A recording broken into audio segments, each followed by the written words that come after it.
Right, let's do this. I feel like it's been a while. In reality, it's been like not even a week, which is funny. It's been like 4 days, but I'm fired up for this one, man. We got a little divisional football here. Thursday night action should be a pretty good one, I think. I'm kind of fired up for this one. I think we might be in for a nice close game tonight. We've got the Falcons and the Buccaneers. Good one here tonight. And as always, you guys know the drill at this point, right? Say hi if you're in chat. We've got games solved in here already, bringing some heat in the chat. Saying, how does LeBron affect Kirk Cousins' legacy? Ooh, that's a good one. So LeBron obviously sets the bar so high, right? I mean, to be labeled as a generational prospect, maybe the greatest prospect ever, and honestly, like exceed expectations, right? For every other athlete that's ever existed, LeBron has set the bar so high. And since Kirk is not quite the LeBron James of football, it's fair to say that, well, he's not the guy. I don't know.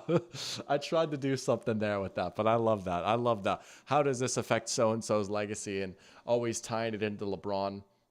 I had to turn my TV down there a second. It was getting a little loud. The Thursday night party pregame was getting a little bit loud on my screen. But we got Pear Champ in here too. Welcome to the stream, Pear Champ, saying, hey, Doc, how's it going? It is going good, man. You know, it's been a crazy week with work. And, I'd mentioned like I'd wanted to go live on Monday for the Monday night games. That ended up not happening. Just pretty crazy day at work overall. Ended up getting home later than I thought I would.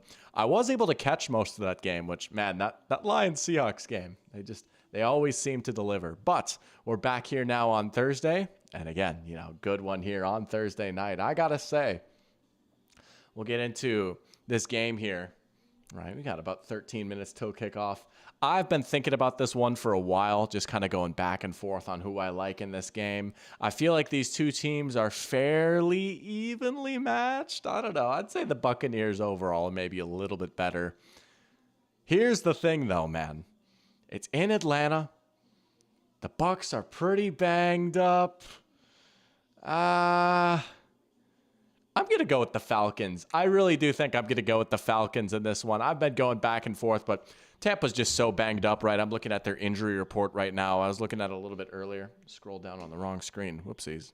First world problems. But no Antoine Winfield Jr., no Trey Palmer, no Jalen McMillan, no Kalijah Kancey, and no Luka Decky. I mean, that's not just like guys that are out. Like, those are like serious contributors and starters that are out for the Buccaneers. And the Falcons, I mean, I look at like the guys that are banged up for them. It's like, no Kentavious Street. No, what are we going to do without Kentavious Street, I don't know, he's fine. But like, you know what I mean? Like, Tampa is missing probably their best player, or at least one of their two best players in Antoine Winfield Jr. And then like, I don't know, they're a little weaker up the middle, and we've seen a lot of Justin Schooley. I think that's how you say his name. He's the backup right tackle when Gedeke is out, and we've seen that be pretty ugly. So I don't know, man. I don't think that like the Falcons don't have like an Aiden Hutchinson type player on their team, right? Where like I don't think like Judon's going to go for like 5.5 sacks on Schooley today, but I don't love that, to be honest. But this is a fascinating matchup. We'll get into that a little bit more, but we've got some more people in chat. Let's go. We got Stupidity, Caden, and Henry all in here. Let's go. We got a squad in here right now. All right. Stupidity saying, hey, Doc, just got here. Who do I think wins tonight? Well, there you go, man. I am leaning Falcons. I've been going back and forth on this one, but I'm leaning Falcons. We're going to say Koo bangs it through again for another winner. I'm going to go Falcons 23, Bucks 20. I don't know, man. Like, I think Tampa's a little bit better, but they're so injured. And you know what? It's Matt Ryan night, right? But this is an interesting matchup on both sides of the ball. Caden's in here saying, oh, yeah, baby. Let's go. Welcome to the stream, Caden. And Henry's saying, ready for some Falcons football? Oh, you know it, man. Hey, this is my second Falcons stream already, right? The NFL made sure to get us a lot of Falcons early, right? This is the third Falcons primetime game, which is kind of crazy to think about, right? But yeah, that's the Kirko effect, I guess. I'm still a little sad that Kirk's return was not one of the primetime games, but whatever. Don't worry about it. Keep sleeping, right? Dude, we're so bad. We stink. We're the worst 4-0 team ever. Jets are going to expose us. Just ignore us. Don't worry about it. Don't worry about it.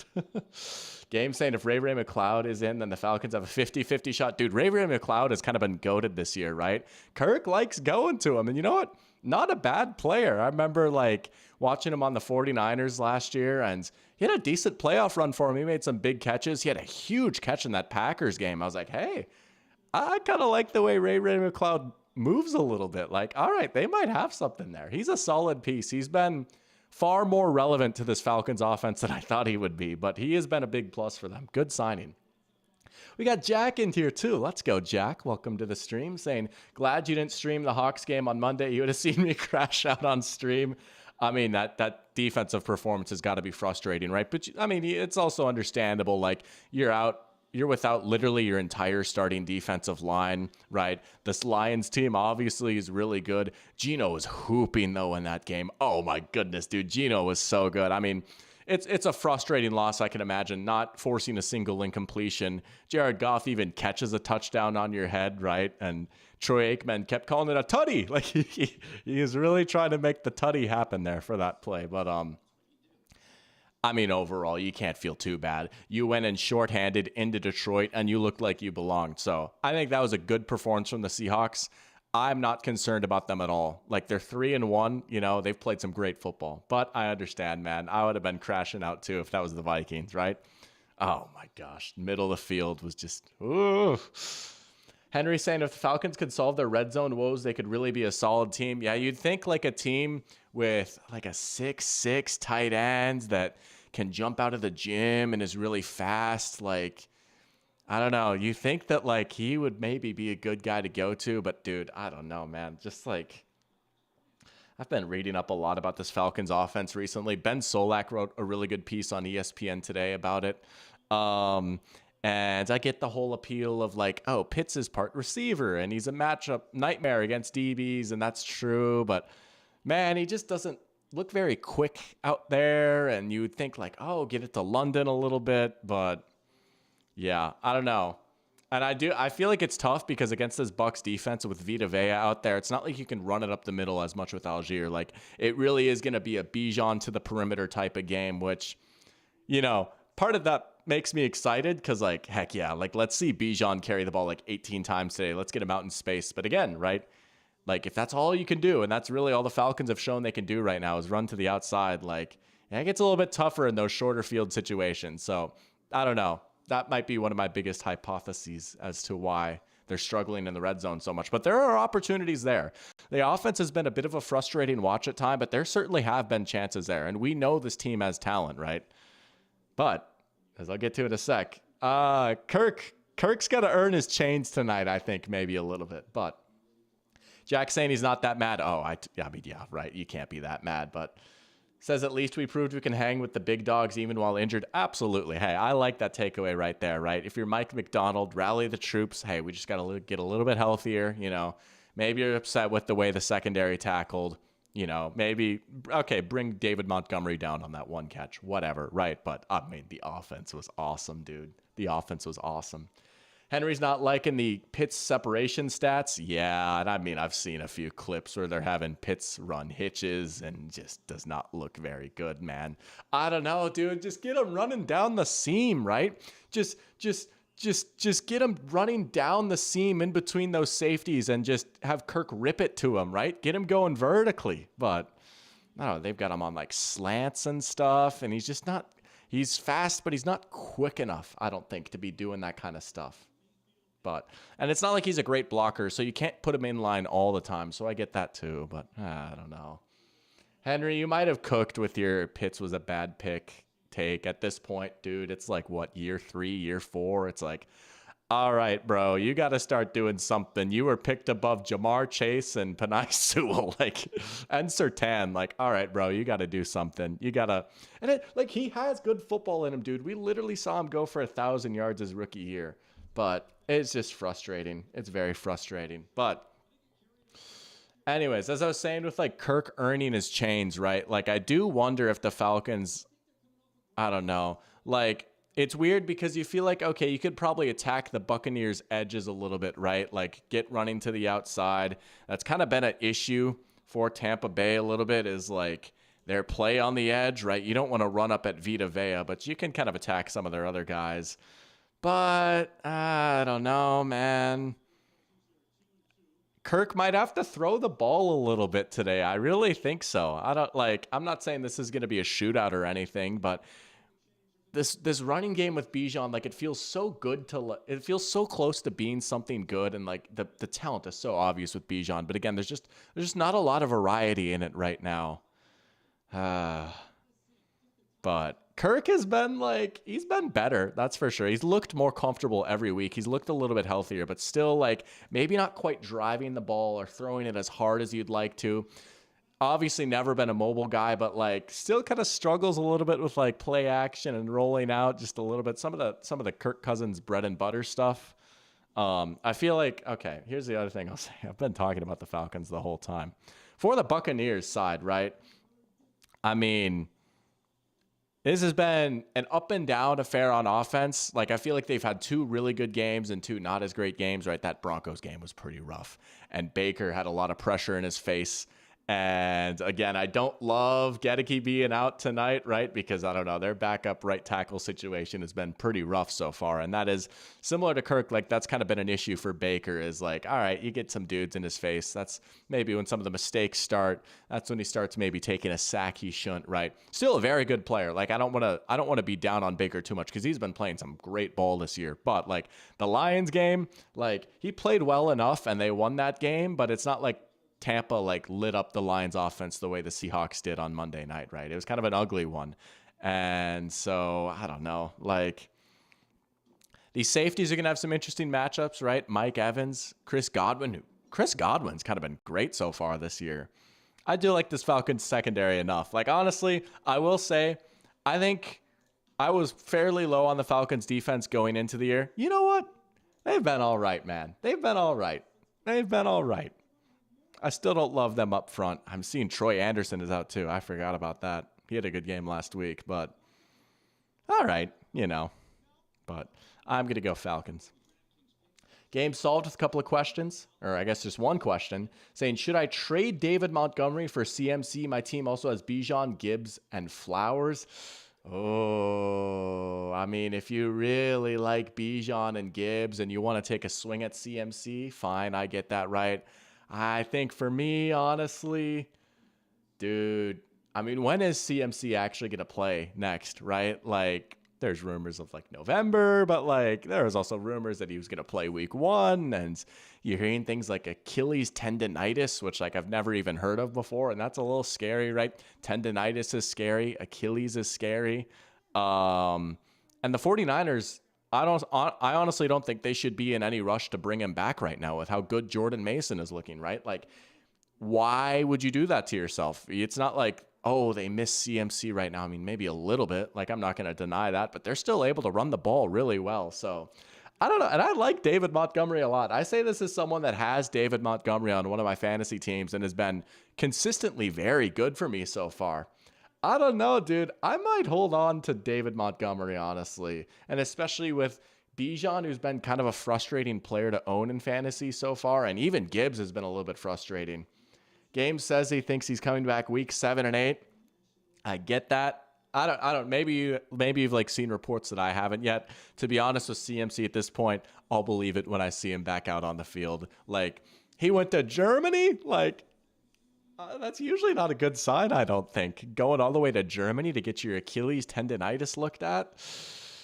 If you really want to buy low, I'm not going to stop you. Like, if you can pull that off and you feel good about your other backs, I'm not going to stop you.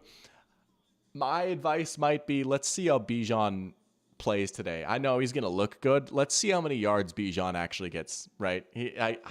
I can only imagine he's got to be so frustrating to own in fantasy. I don't have him in any of my 5 leagues, but I mean, if he was on the board when I was picking in some of my leagues, I most certainly would have taken him. But, I've always been a big Bijan guy. One of the OG videos on this channel was a Bijan Robinson video. That was before he even got drafted to the Falcons, but there we go. All right, let's get this started. We've got the Prime Vision up per usual. Let's get this scoreboard of sorts up, right? Hopefully it'll actually work this time. I think I might have freaked out OBS a little bit by having 2 up at once. Like, no, that's too much football. I don't know. Look at the Bens. There's Kirk. Oh, they're wearing the throwbacks again. That's awesome. Again, I know this is like a very popular take. Atlanta, just make these your full-time uniforms. Just do it, man. Just do it. Especially with the red helmets. Oh, good night. Oh, yeah, those are nice. Kirk kind of got some aura right now. He's got the beard, right? Like he's got the black Falcons alternate on. Kirk kind of looks sick right now, honestly. It doesn't look weird seeing him in a Falcons uniform anymore. I think this is going to sound weird. It looks weird when he wears the white, like the away Falcons jersey. That still looks a little off. I'm seeing him in the black right now, though. Maybe it's because I've seen so many Photoshops of it, like once he got signed there. I don't know. Like, honestly, my eyes are used to it at this point. And this is coming from someone that watched literally every single snap of Kirk Cousins for the past 6 years. Henry with a good question asking, how am I liking the TNF crew 1 year in? I don't know if you saw my tweet from last week where I was talking about announcers, right? I gave Al Michaels the Lifetime Achievement Award because, to be honest with you, like, that dude is washed at this point. He does not care. He's there to collect a check, make a few gambling jokes. And honestly, it is kind of entertaining because, again, he just does not care. And he will say some out-of-pocket things, right? Like, oh, he was like saying how ironic it was that Damar Hamlin was the guy that concussed Tua and stuff like that. Like, he is comedy. But overall, this is not the Al Michaels that I grew up with, right? And Kirk Herbstreit, I don't know, man. I think what frustrates me with Herbstreit is I think that, like, he's a fairly good football mind. Like, okay, when he does, like, college with Chris Fowler, all right, that's nice, right? But, like, maybe this is just, again, coming from someone that kind of had broadcaster experience a little bit. I'm not saying I was, like, a big shot or anything. Like, I did high school stuff, but, like, it's a little frustrating. Like, man, give a dude who cares about the NFL a chance. Not saying Kirk Herbstreit doesn't care, but, like, I don't know. Give an NFL guy a shot. I would rather them go with, like, a young up and comer. But they'll start off with Bijan. Wow, wide zone to start things off. Shocking. 2 yards. We got a new guy in here. Let's go. Pishu. Welcome to the Dr. Pigskin family, Pishu. Hopefully I'm saying your name right. Love it, Pishu. That's fun to say. But saying, found my channel and love my videos and storytelling. Appreciate it. Hey, how about it? Jack, welcome him to the fam. Let's go. Yeah, everyone give a big warm welcome to Pishu. We're watching some Thursday night football. 2nd and 8 for the Falcons. But I don't know. I'd give the TNF crew like a C-. Oh, what do you know? Oh, my goodness. It's Pitts on the seam. Let's go. Oh, my goodness. Oh, thank you, Zach Robinson. Thank you. Oh, would you look at that? Pitts in line as an actual tight end. They just send him on the seam. Oh, my goodness. I was literally asking for this. Amazing. Amazing. There you go. Back to Bijan again. Man, I mean, the first dude never brings him down. He's just such a cool player, dude. Jack saying Kenneth Walker's a top 3 running back and no one is changing my mind. I don't know if I'd go that far, but dude, honestly, like, you could do way worse than Kenny Walker. I will say for sure top 10 at this point, dude. He's been electric, right? Like, he's another player. It's just so much fun to watch. And sometimes he'll dance too much and get tackled behind the line. But, oh my goodness, he's a dude. He is a dude. Top 10 for sure. Maybe even like top 8. I don't know. I'm all the way in on Kenny Walker. Oh, nice. Oh, Mooney couldn't hold on. That was a good ball from Kirk. They had it. Mooney couldn't quite hold on. Maybe kind of a tough catch, but still, you know, wish he could have came down with that. That was a good enough play, but that's a play I'd rather see, like, drawn up for Drake London, you know, right? Like, let's get Drake London that look instead. Drake London probably makes that catch, right? Not even saying, oh, what a terrible, horrible drop by Mooney, but you have London, bro. There he is in the slot right there. Kirk's got time. There's London. There you go. Man, that's the kind of play that you could picture in your head over and over when Kirk got signed, right? In breaking routes to Drake London from Kirk Cousins. That was another nice ball. Kirk looking good so far. Oh, yeah. Easy win right there. Just sits down, right? Finds the soft spot. There you go. And look at that. A little bit of velocity from that throw on. Jeez Louise, I can't talk right now. A little bit of velocity on that throw from Kirk. Get the chat here in a second. They got Bijan in motion.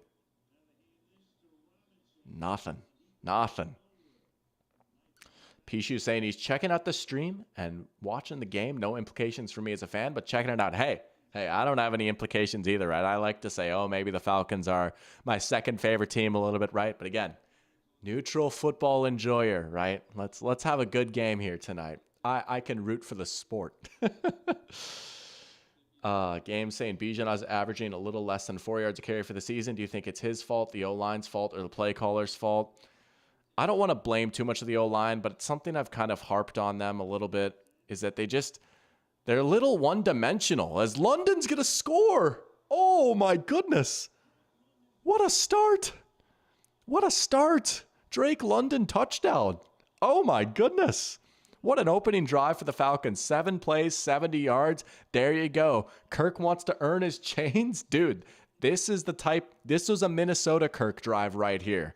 Man, 3 for 4 and the one incompletion, could have been a catch, right? That one's pretty easy for London. He's wide open, but good effort after the catch. Not always a guy that you'd think Drake London electric after the catch, right? But using that big body, breaking some tackles, I like it. And there's Koo. Extra point is up and good. 7-0 Falcons. My goodness. All right, here we go. But to answer your question, Games, I really think it is more on the O-line and the play caller than him, right? Because again, I feel like this Falcons run game is very one-dimensional right now. It's run to the outside, and that's a problem I've harped the Dolphins for a lot too.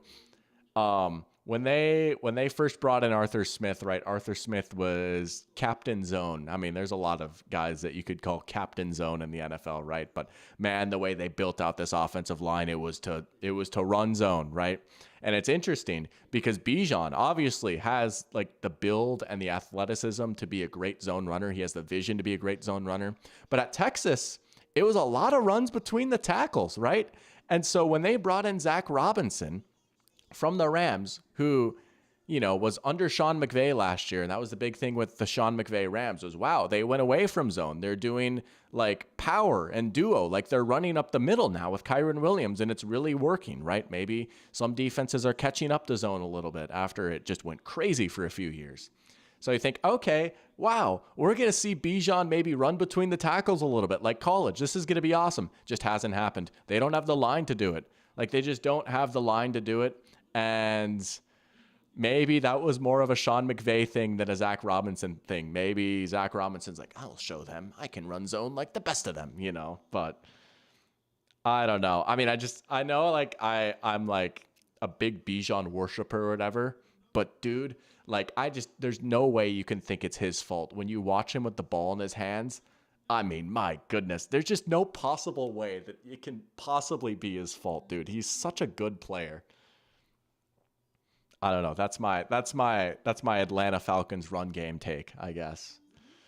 Jack saying, name 3 running backs who have been better than Walker this year. Saquon is the only one who I would say for sure. I mean, statistically and just output, okay, yeah, right. And I don't know, I could pull up the league leaders in rushing. That's fair, right? I'm not gonna count CMC, right? That's cheating, whatever. I won't, because it's this year, right? I don't know. The stats aren't there. I would still take Bijan over Kenny Walker. If you want to say Kenny Walker's been better this year, fine, but I think my whole thing, if we're at recess picking a team, right, I'm probably picking Bijan before. How about Derrick Henry, who's kind of going crazy now, right? I mean, he had 200 yards on Sunday night. I don't know. Jonathan Taylor's been really good. Hey, we want to play the biased game. Aaron Jones has been pretty good so far, and I do love me some David Montgomery. I don't think I'd take David Montgomery over Kenny Walker though. But I don't know. I'd say there's a few candidates. If you want to say top 5 this year, go ahead. I have no issue with that. If you really want to say top 3, I mean, I'm not gonna run through the screen and be like, hey, take him out of your top 3. But yeah, but he is good. Henry? Okay. I don't know, dude. Jonathan Taylor's pretty good, man. I like Jonathan Taylor a lot. Henry saying his streams are way behind, so he'll be commenting about 30 seconds late on everything. Hey, no issue with that, right? Gives me a little time to catch up with my brain a little bit too. London did waltz into the end zone. Yeah, I mean, that just no one there, right? Bijan bringing running back. What a callback right there. Man, it's hard to believe how old that video is. That was in my old apartment, the OG Athens apartment. Here we go. Here's the first play for this Bucs offense. Baker stepping up and ripping it. Here we go to Mike Evans. Hang on to our hats, people. Tampa gets one completion. I'm like, but hey, here we go. Here we go. All right. I'm liking this start so far. I'm with you, Pishu. Bijan is special. Henry saying he thinks that it could be a big Baker game if Falcons can't get pressure. Baker really cooks when he doesn't have guys in his face. Yeah, that's been the key, right? Keep Baker clean. I'm going to be watching that right tackle all night long, man. Can that right tackle? I think it's Schooley who's out there. Can he hold up? Because that's the dude that gave up 5.5 sacks to Hutch in week 2. I mean, I don't know. If you're Raheem Morris, you're going to have a giant red target on his head. Like, we are going to make this guy's life miserable. But it is tough because, like, a lot of defensive coordinators, like, okay, if this was like, I don't know, the Browns, like, okay, we're just going to put Myles Garrett wherever, right? And I like Judon enough, but, like, they don't quite have a guy that could, like, make their life absolutely miserable. And look at that. They've got, is that 2 tight ends on the right side? Yeah, they're going to be doing that all night long. And they got the running back there. They've got 3 guys on Judon to help with Schooley. Oh, that was nearly picked. Oh, my goodness. Nearly intercepted by A.J. Terrell there. But, yeah, I get the feeling that, like, Tampa is going to have, in passing downs, they're going to have their running back on the right side a lot. They're going to have their tight ends on the right side a lot. Like, let's get Schooley some help here. And, man, Baker, I don't know what he necessarily wanted there from Mike Evans. I mean, there's no possible way he could have gotten there if that was like a choice route or something. Terrell just sitting on it. Getting a little loud on the bends here.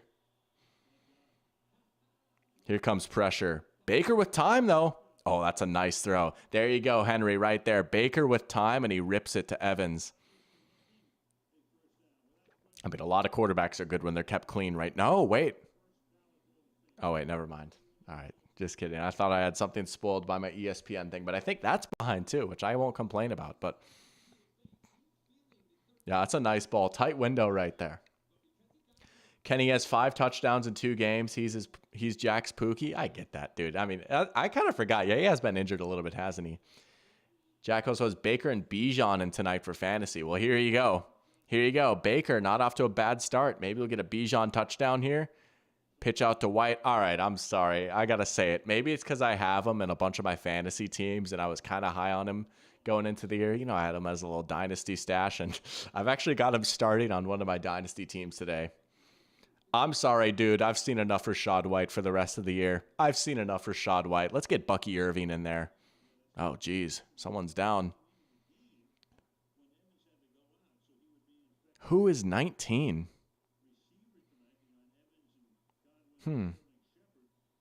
Jeez.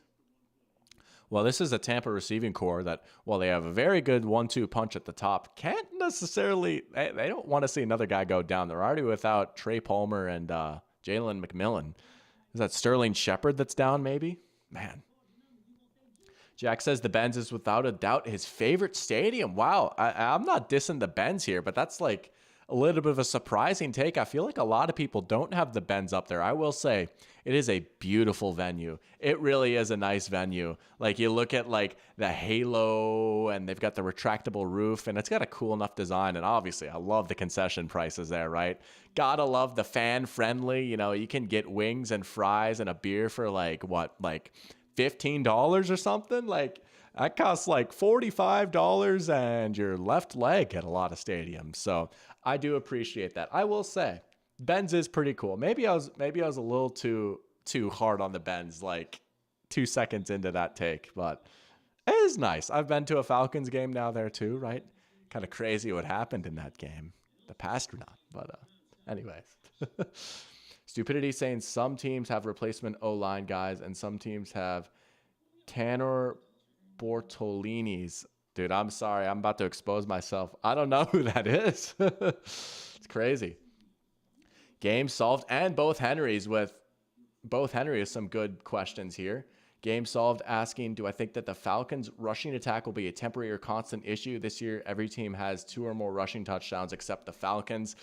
I don't know, dude, because honestly, I think a lot of it does come down to personnel, right? Like if you're that boxed in, right? And again, I think it is honestly interesting. Maybe I should have like thought about this more before like these past few weeks, right? But like, not to keep picking on this team because Lord knows they're already down. I don't want to kick them too much while they're down. But if you look at the Dolphins, right, when you're that boxed in to one concept and that is your identity, even if it's for one aspect of the game, even if it's the running game, it's just a hard way to live, man. It's just such a hard way to live. When you know, when they're out there in pistol, when you know Bijan is going off tackle.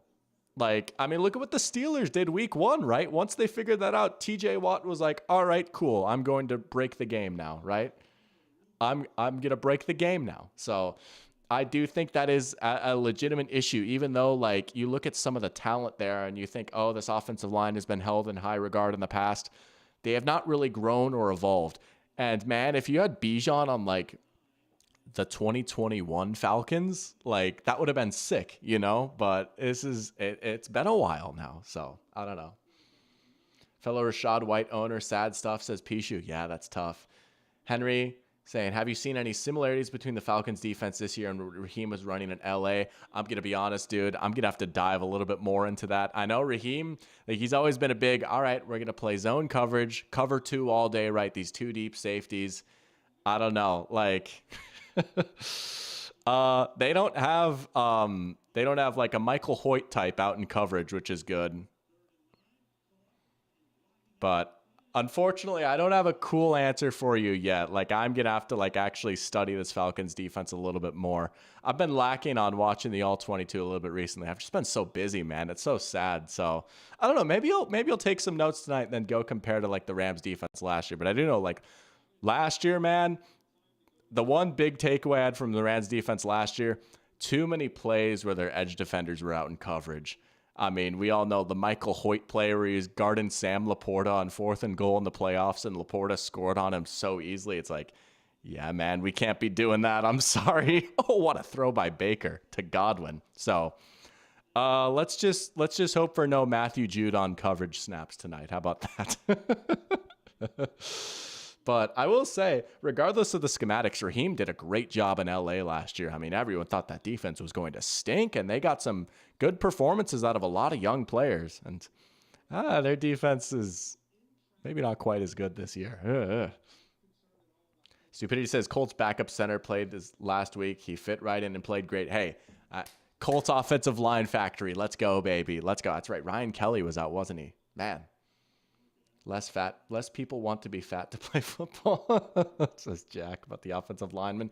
And there is a bit of a lineman crisis, it feels like. It's just not a very deep position, right? Like, and especially with how many good, like, defenders there are now, right? Like, unless you have, like, a Trent Williams type, like, man, even, like, an average lineman is, like, kind of going to be going up against, like, a lot of these defenses, and these defenses are so creative now too. They will just find the worst lineman and just torture them for the entire night, you know. Henry is up against me in fantasy and dynasty. Got to root against Bucky today. Hey, he hasn't seen the field yet. Can we get him out on the field, please? Like, come on. Yeah, I put him in there, man. I've got both Dobbins and Monty on bye weeks. Running back's a little thin for me right now. Dude, I really like my team, to be honest with you. Not to like flex too hard, but I love my team in that league. I'm really happy with how it's turned out. Let's go. Bucky's in the game. And Rashad White. They have Bucky at wide receiver. Throw it to him. Or get him on an end around. Come on. Bucky Irving end around. Oh, he's in motion. No. Touchdown. Oh, my. Look at them dressing up the play right there. They get Bucky Irving out at receiver, right? And immediately I'm thinking, ooh, Bucky Irving end around would be cool. And also, you got to worry about that. You got a running back type out wide, right? Use the motion just to kind of freak him out and distract him a little bit. And then you're just going to get Mike Evans going the other way. Too easy. And you also got to worry about White in the flat, right? Yeah. That's a great play design right there by Liam Cohen. And he was kind of a mystery man going into this year, right? He was kind of the redheaded stepchild of the McVay tree a little bit. Like, he was the one McVay guy that never really seemed to get any serious looks for jobs or anything. And he was with the Will Levis Kentucky Wildcats for a little bit. But, dude, he's been pretty good so far. I can't lie. He's been, like, I don't know, man. That's a nice play. You know what? It fooled me. And obviously I don't quite have the brain power of like a Raheem Morris, but if I'm saying like, if I'm trying to like pick something out, it's probably pretty smart that they're not doing the obvious thing, right? So, hey, what do you know, right? But Caden saying diss the Dolphins more. I highly dislike McDaniel. That's crazy. Is it because of the concussion stuff, right? Like keep putting Tua back in, or is there something more that I don't know about? That is crazy. Or is this just a bit? But I mean, I don't know what else there is to say at this point. I don't know, dude.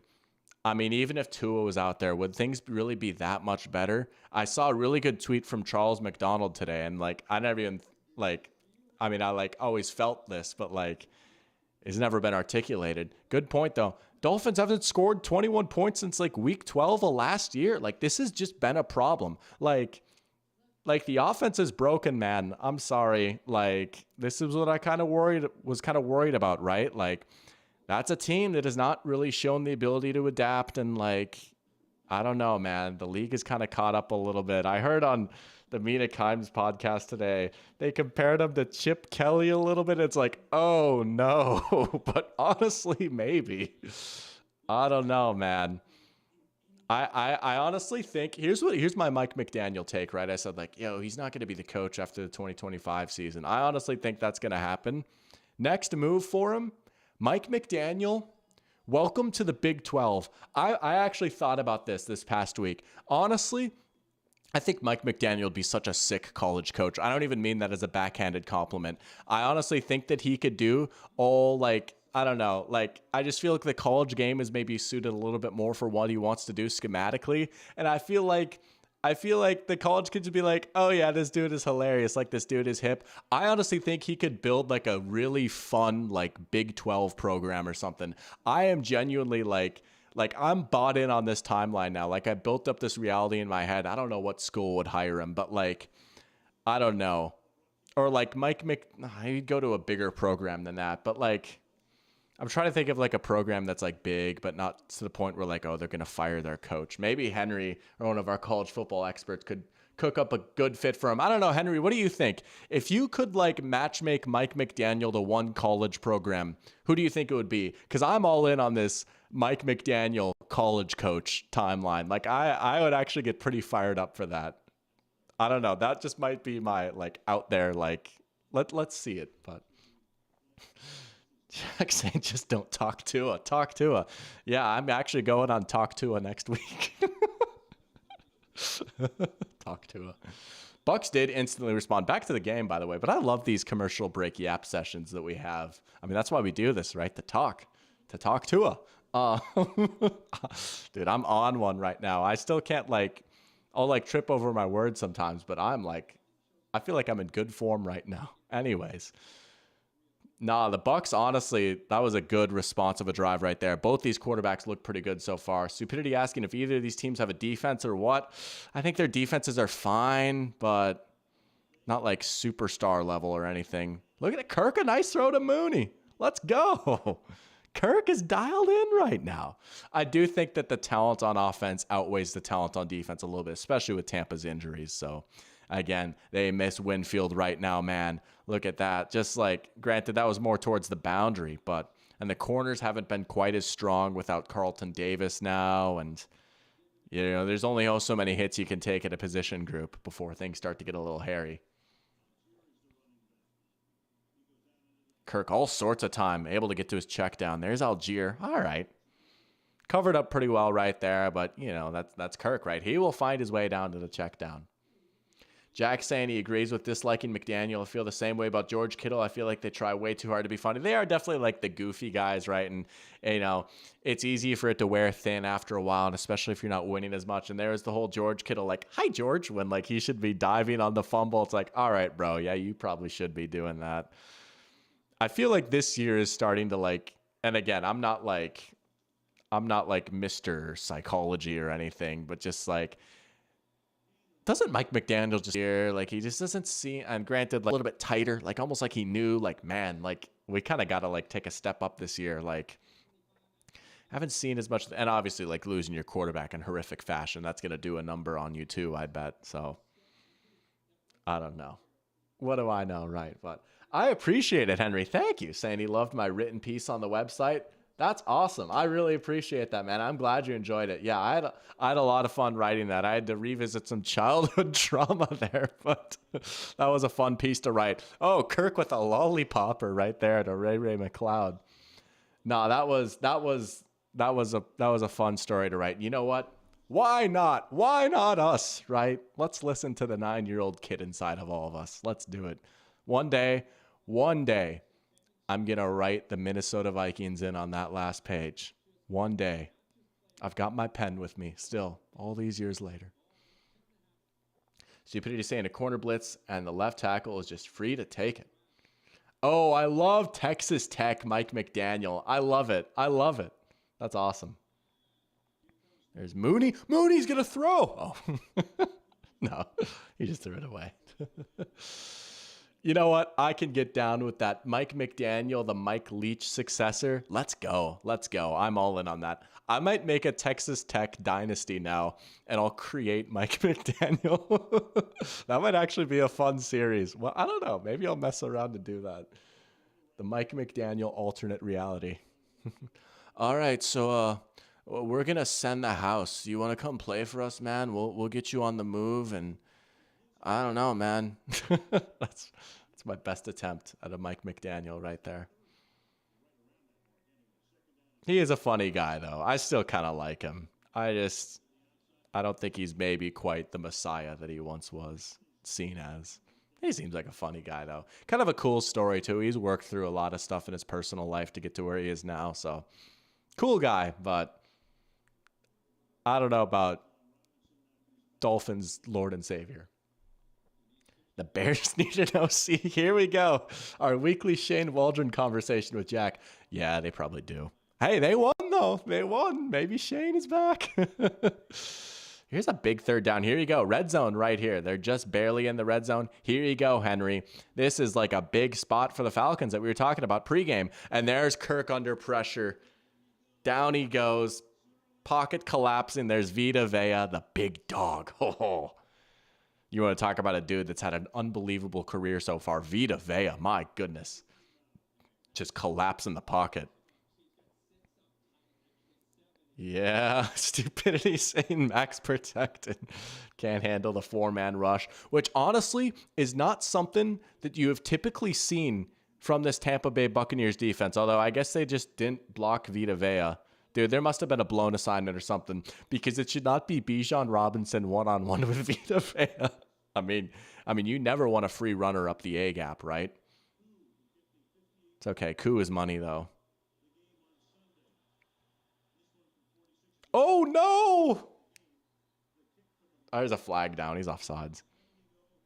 We got Goat Kid in here. Let's go. Welcome to the stream, Goat Kid. Saying good evening, Doc. Is that the Goat Kid? It is. Welcome to the stream, Goat Kid. Good to have you back in here. A little Thursday night action. Yeah, Koo's going to get a mulligan right there. It looked like he did jump. Koo never misses, right? You have to cheat to force Koo to miss. Come on now. Come on now. Oh, boy. Jack is saying Vita Vea's government name. Hold on. We're going to try this. Tevita Tuliakiono Tuipuloto Mosisi Vaha Fehoko Falato Vea with the sack. That is awesome. No, he missed it again. No, Koo. What? Wow. Koo missed them both. Because if he made the first one, they could just decline the penalty. That's insane. 2 kicks inside of 50 yards, and Koo missed them both. Ruh-roh, Raggy. That's not good. There you go. Points left on the table in the red zone. Sack forces a longer kick. Miss the kick. Miss it again, man. That's a game-changing sack by Vita Vea is what we'll stick with Vita. How about? But yeah, that's crazy. Kirk has been playing well. The offense is moving the ball well, but there you go. Points left on the table. Get ready to learn. Oh man. Hey, Atlanta Legends legend Young Wei Koo. Remember the American Alliance of Football, or the Alliance of American Football, whatever it was, the AAF, when that thing lasted for a year? Fun fact, true story. There was a moment, I can't remember his act. It was Khalil Bass, I think it was. He was a player on the Atlanta Legends, and the Atlanta Legends were my team. I just needed to do my team. I didn't need to do quotes for the Atlanta Legends. They most certainly existed. The Atlanta Legends were my team for like the one spring that league existed, because that was my senior year in high school, and I'd committed to UGA. I was like, let's go. Like, I'll pick the Atlanta team, right? And like, there was no like upper Midwest team. Like, there's no Minnesota team or anything. But I believe his name was Khalil Bass. I'm gonna look this up actually. He followed me on Instagram for a little bit, because I followed the Atlanta Legends Instagram page. He followed me on Instagram for some reason. I never it was Relentless Bastard. That's right. That was his Instagram handle. I was like, who is this? But nah, he followed me on Instagram. And then he unfollowed me like a week later or something. I don't know what I did. I didn't even like say anything to him. I wasn't like weird and like DM'd him or anything, but he's probably like, oh. But yeah, I followed like an Atlanta Legends fan page too, and they followed me back. Like the 2 weeks I was an Atlanta Legends fan. Oh man. Yeah, Khalil Bass. That just awoke a memory from me. Who's Johnson? Dude, I completely blanked on this. He's a rookie. Who is Johnson, their receiver? Anyways, there's Bucky Irving. Oh, now he's out on the field. Go to Godwin on a screen. Oh, that's nice. That was nice. Little first down right there. Now, Godwin is off to like one of the best starts of his career so far. He looks revitalized, and he's always kind of been the forgotten man to Mike Evans a little bit, right? But now Godwin's had a great career in his own right? He was good with Brady too. Benjamin St. Just. Hey, the Benjamin St. Just Commanders won again. They're on top of their division right now, and I gotta say, man, I might have been a little wrong about them. There's Bucky Irving. Oh my goodness, look at that. They give Bucky Irving the ball and he goes for like 15 yards. That's crazy. I mean, I'm sorry. Like, just look at the comparison between Bucky and Rachaad White. And they're getting a lot of similar looks. It's not like a Tony Pollard Zeke situation where like Tony Pollard gets all the light boxes and he gets all like the explosive runs, and Zeke is supposed to just like hammer it up the middle for 2 yards when it's 3rd and 1, right? And that's kind of what inflates the yards per carry. Like, nah, I'm sorry, dude. Bucky has just been so much better than Rachaad White.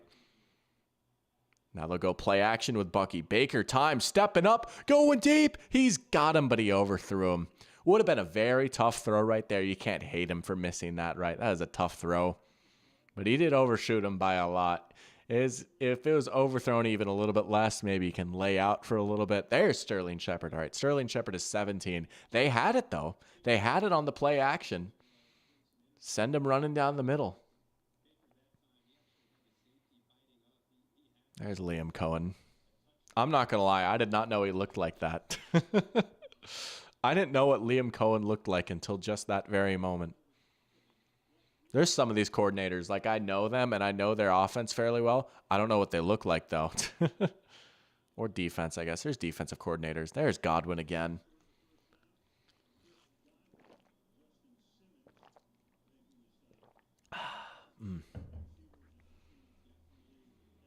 Benjamin St. Just. Jack saying he would have made that throw. See, I would have made that throw too, except for if I was in that situation. Like, as soon as I caught the snap, I would probably go down in self-preservation, right? Like there's a lot of throws that you could look. Also, I most certainly do not have the arm strength to get the ball that far down the field. But, like, there's a lot of situations where, like, oh, I could make that throw like 3 yards out to the flat. I also probably would have gotten eaten alive by the pass rush, or I wouldn't have been able to see over the line. Wouldn't that be fascinating, though? Just let me take one snap at quarterback. Just one.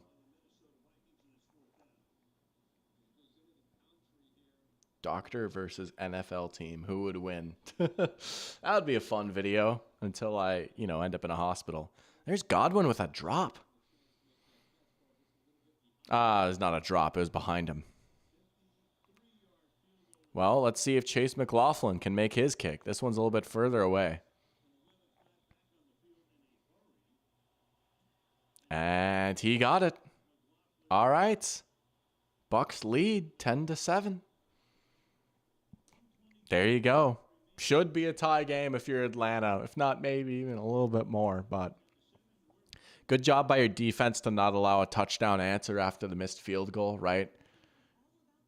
Nearly gave up a big shot there, but you're hanging in there right now. Both these passing games look pretty solid so far right now, though.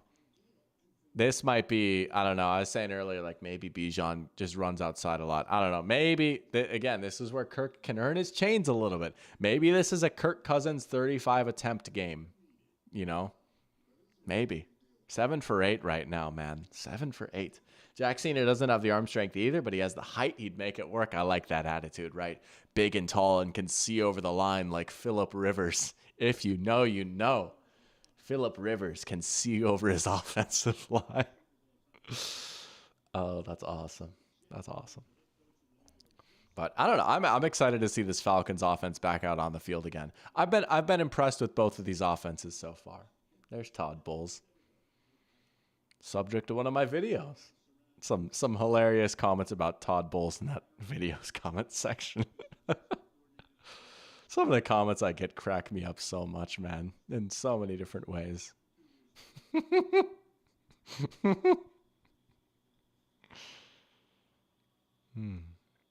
Big Ben, better than Rivers. Dude, Ben Roethlisberger on the Lions is goated.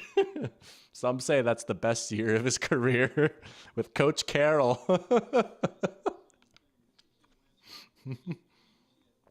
Here we go. We got a Kirk Cousins comparison right here. Breaking down the difference in mechanics right now. Look at that. There's that foot.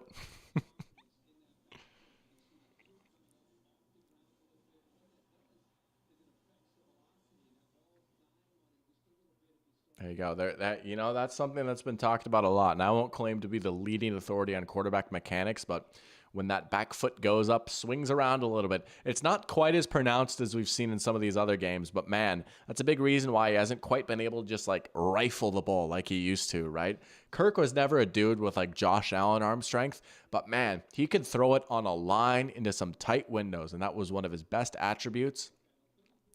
He's had a few of those today, though, so far. I feel like on that first drive, he had a few where it's like, oh, this is the Kirk I know. He also had that crazy lollipop to Ray McCloud that, like, nearly got him killed. I mean, I don't know. So it's been a little hit or miss, but, like, the plays have been working, and Kirk has seen the field really well. That's never really been the issue with him. There you go. Wow. Shocker. Outside zone with Bijan, out of pistol.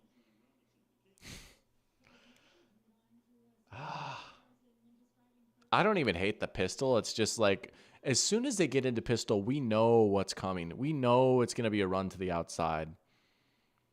Big third down. Now, passing down shotgun. There's Mooney, right? That was like the big thing that everyone made a big deal about over the Steelers game, myself included. And then they went away from it a little bit. But if you look at the numbers, it's coming back. Like, they're back to doing the same Steelers thing. Just like run, pistol, pass, shotgun a little bit.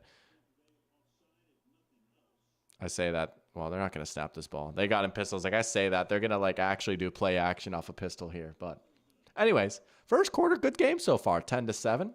Henry is saying Falcons defense is really the definition of bend, don't break. And that was kind of what the Rams were a little bit last year too, right? Like, and there's a few different ways, like, you can look at it, right? Like, well, we're giving up a lot of yards, but once we get in shorter fields, like, we can kind of tighten up a little bit, right? And That's kind of been one of the popular tactics of a lot of these defenses now, right? Offenses are still so good.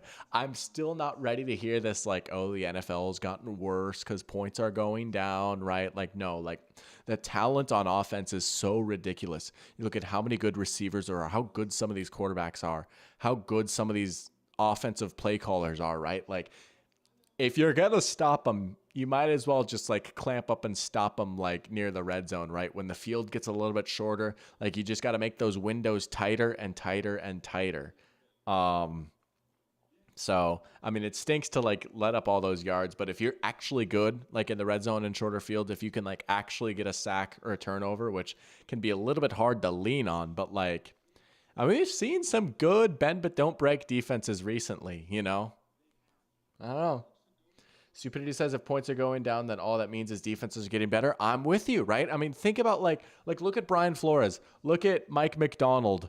I mean, look at like Jim Schwartz is having a bit of a renaissance, although Browns have been up and down, but like there's so many good defensive coordinators. Look at Jesse Minter, right? I mean, we have like a Mike McDonald tree now, which is crazy because he's like 35 years old and he's already got his own defensive coaching tree.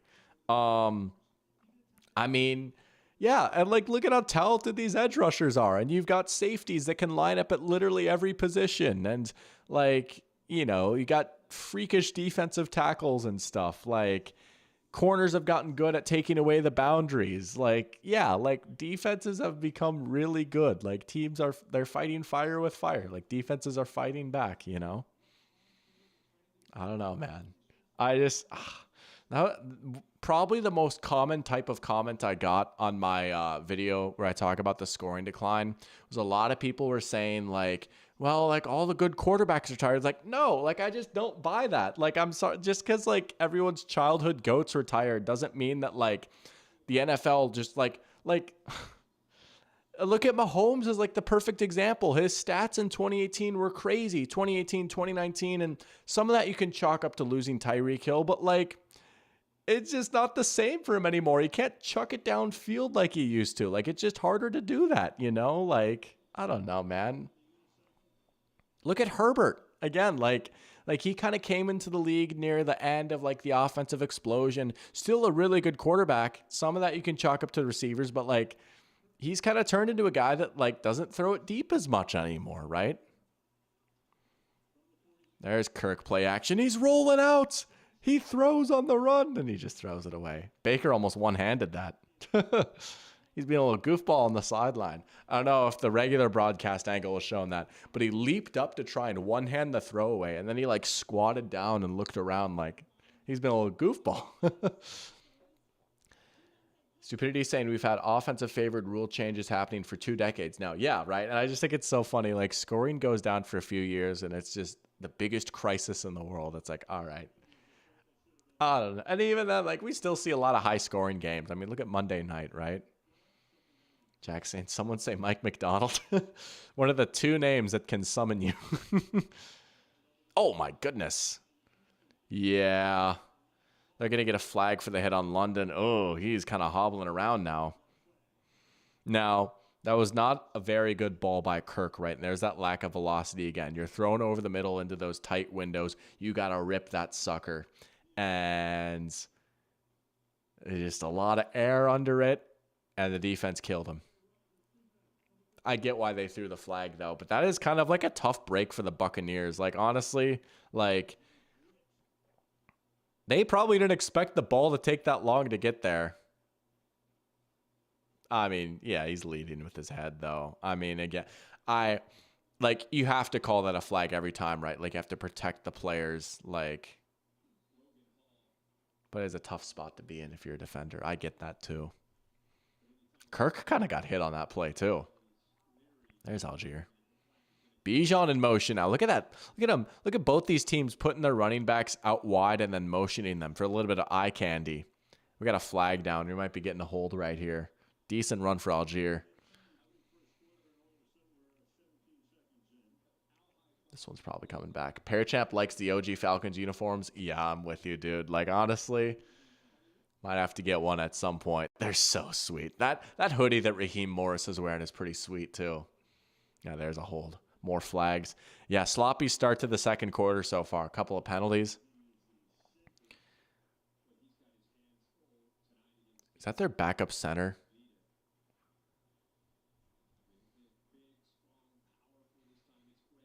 Greg Gaines. Wow. Greg Gaines. Former Ram. Greg Gaines. Dude. Wait, never mind. Just kidding. I was like, if we get the matchup on Immaculate Grid, but this is not Buccaneers versus Rams. Well, if we ever get Buccaneers Rams on Immaculate Grid, I'm going to rip a little bit of Greg Gaines. There's a reason I know Greg Gaines. Has to do with one of my videos. There's Ray McLeod again. The evolution of the Super Bowl blueprint video, right? I was taking a look at how many starters the Rams had on rookie contracts the year they won the Super Bowl. And that was like how it gave them flexibility to go get Jalen Ramsey and Von Miller and Odell. It's like, how do they keep getting these guys? Like, they have so many rookie contracts on the books. Greg Gaines was one of those guys. Greg Gaines was a starter for the most of the year on that Super Bowl team. He's on a rookie deal. He was a late round pick, super cheap. Playing next to Aaron Donald, though, you get the job done, man. But yeah, that's how I know Greg Gaines. Kirk, there you go. See, that's a much better throw from Kirk right there. That's a classic Kirk throw. Kadarrell Hodge, wow. Kadarrell Hodge with the catch. Man, that old logo is sweet, isn't it? Oh, and I always think of the Secret Base documentary, if you've ever seen that. I like their new one, too, or I guess their current one. They've had it for a while, but that old one is sweet. Oh, that ball did come out. You were onto something, stupidity. That would probably be a fumble, wouldn't it? Yeah. All right, he's down. But that did look for a sec like it might have been complete. Kirk fake now out to Bijan. Oh, he's going to reverse field. Oh, he got taken down by the shoestrings. He might have gotten a few more yards. I don't think he would have busted that thing. Oh, I like the idea, though. Reverse and field. Oh, they're going to get another penalty? A hold? Jeez Louise. You know what? Yo, that's so sick. Umpire number 20 of this officiating crew has got a pink string for his whistle. And it's October, right? Breast cancer awareness. That's so sick. That takes me back to the late 2000s, early 2010s when they would wear pink for breast cancer. And now it's a crucial catch. I haven't seen any crucial catch stuff out there out in the field yet. I don't know if they changed that up this year or not. I'm trying to remember if they did that last year. But I know like they did a crucial catch and like it's catching like all types of cancer. And like obviously I get that too, right? Like there's more than just breast cancer out there. But the pink was so sick, dude. I loved all the pink gear for October. I don't know if any of y'all noticed that, but umpire number 20, I might have to look this dude up, rocking the pink string for his whistle. I just think that's so sick. It took me back to 2010. Oh, man. Pearchamp asking if I have a favorite player for every team, or at least for the Falcons and Vikings. That's a great question. I love Bijan so much, man. I think Bijan is my favorite Falcon. All time, you start looking at some interesting ones right now. I know he's maybe a little bit crazy off the field. Maybe a little bit crazy. But I loved Roddy White as a kid. Roddy White was on my first fantasy team ever. 2010, I think he was first team All-Pro that year. He was such a beast that year. I had a Roddy White poster up in my room from Sports Illustrated for Kids, if you remember that. They had a Roddy White poster in there. I loved Roddy White. I think he might be slightly problematic these days, though. I'm trying to remember if he did something. I think he did, but... Kirk! Oh my goodness! What a catch! Oh, come on! Darnell Mooney, are you kidding me? He just, hucked that thing into triple coverage. Darnell Mooney went and got it. Oh my goodness. That is an unbelievable catch. I'm surprised Kirk had the stones to even try that throw. Money with 2 O's. Darnell Mooney. He's been kind of nice for the Falcons too. Oh, I mean, he's covered up, but Kirk put that in the perfect spot. Oh my goodness. If Kirk like truly meant to do that and like he saw that, that's an unbelievable throw by Kirk. Only Mooney could have got that. And even then, that's a difficult catch to make. That is a sick touchdown right there. Oh my goodness. Wow. He just mossed him. Darnell Mooney mossed him. That is unbelievable, man. That is sick. Let's go. What a game we've got so far. All right, here we go. Here we go. Jack saying one of his favorite Falcons growing up was Asante Samuel, even though he played like 2 years there. That's a classic one, right? Oh, Asante Samuel. Yeah, he ended his career there, right, I think. No, he also played for the Eagles and the Patriots. He was the guy that actually dropped what would have been a game-ending interception in the Super Bowl when the Patriots are going for their undefeated season. It literally hit him right in the chest and he dropped it. The Patriots would have closed that one out, been undefeated. Oh, but yeah, that's a good one. Asante Samuel. Another fun fact about Asante Samuel. I don't know how I remember this, but in Madden 11 on the Wii, and it might have been in the other ones too, but I had Madden 11 on the Wii. Chris Collinsworth was the color commentator for that game. And every time you got a pick with Asante Samuel, he'd always repeat this, but I thought it was so sick the first time he told this. Asante, and I believe it was Swahili, means thank you. And he's like, here's my Chris Collinsworth. Asante Samuel, the interception, and Swahili means thank you. And I'm sure that the Eagles are saying thank you right about now after that turnover. But yeah, anyways, Asante Samuel. Thank you, Samuel. I feel like I've got a little bit of a better Chris Collinsworth than me. But, oh, Patrick Mahomes, that's unbelievable. Anyways. Michael Turner, the burner. Julio Jones, that's a great one. Yeah, I mean, Julio's the OG, right? Turbo, Taylor Gabriel. That's got to summon Henry, right? And there you go, Henry popping in. Fun fact, Henry had, and I believe still has, a Taylor Gabriel jersey. I will forever associate Taylor Gabriel with Henry. That's so sick. Taylor Gabriel mentioned. That was an unreal catch by Mooney. Yeah. No, he's been like pretty good, you know, and like he had that one good year with the Bears and like the Falcons signed him, and even I admittedly was like, all right, he might be nice, but like he's probably not like a real number 2. Nah, man, he's been good. He's got 4 for 58 and a touchdown. I don't know, man. I don't know. Stupidity doesn't really like Collinsworth. Jack does.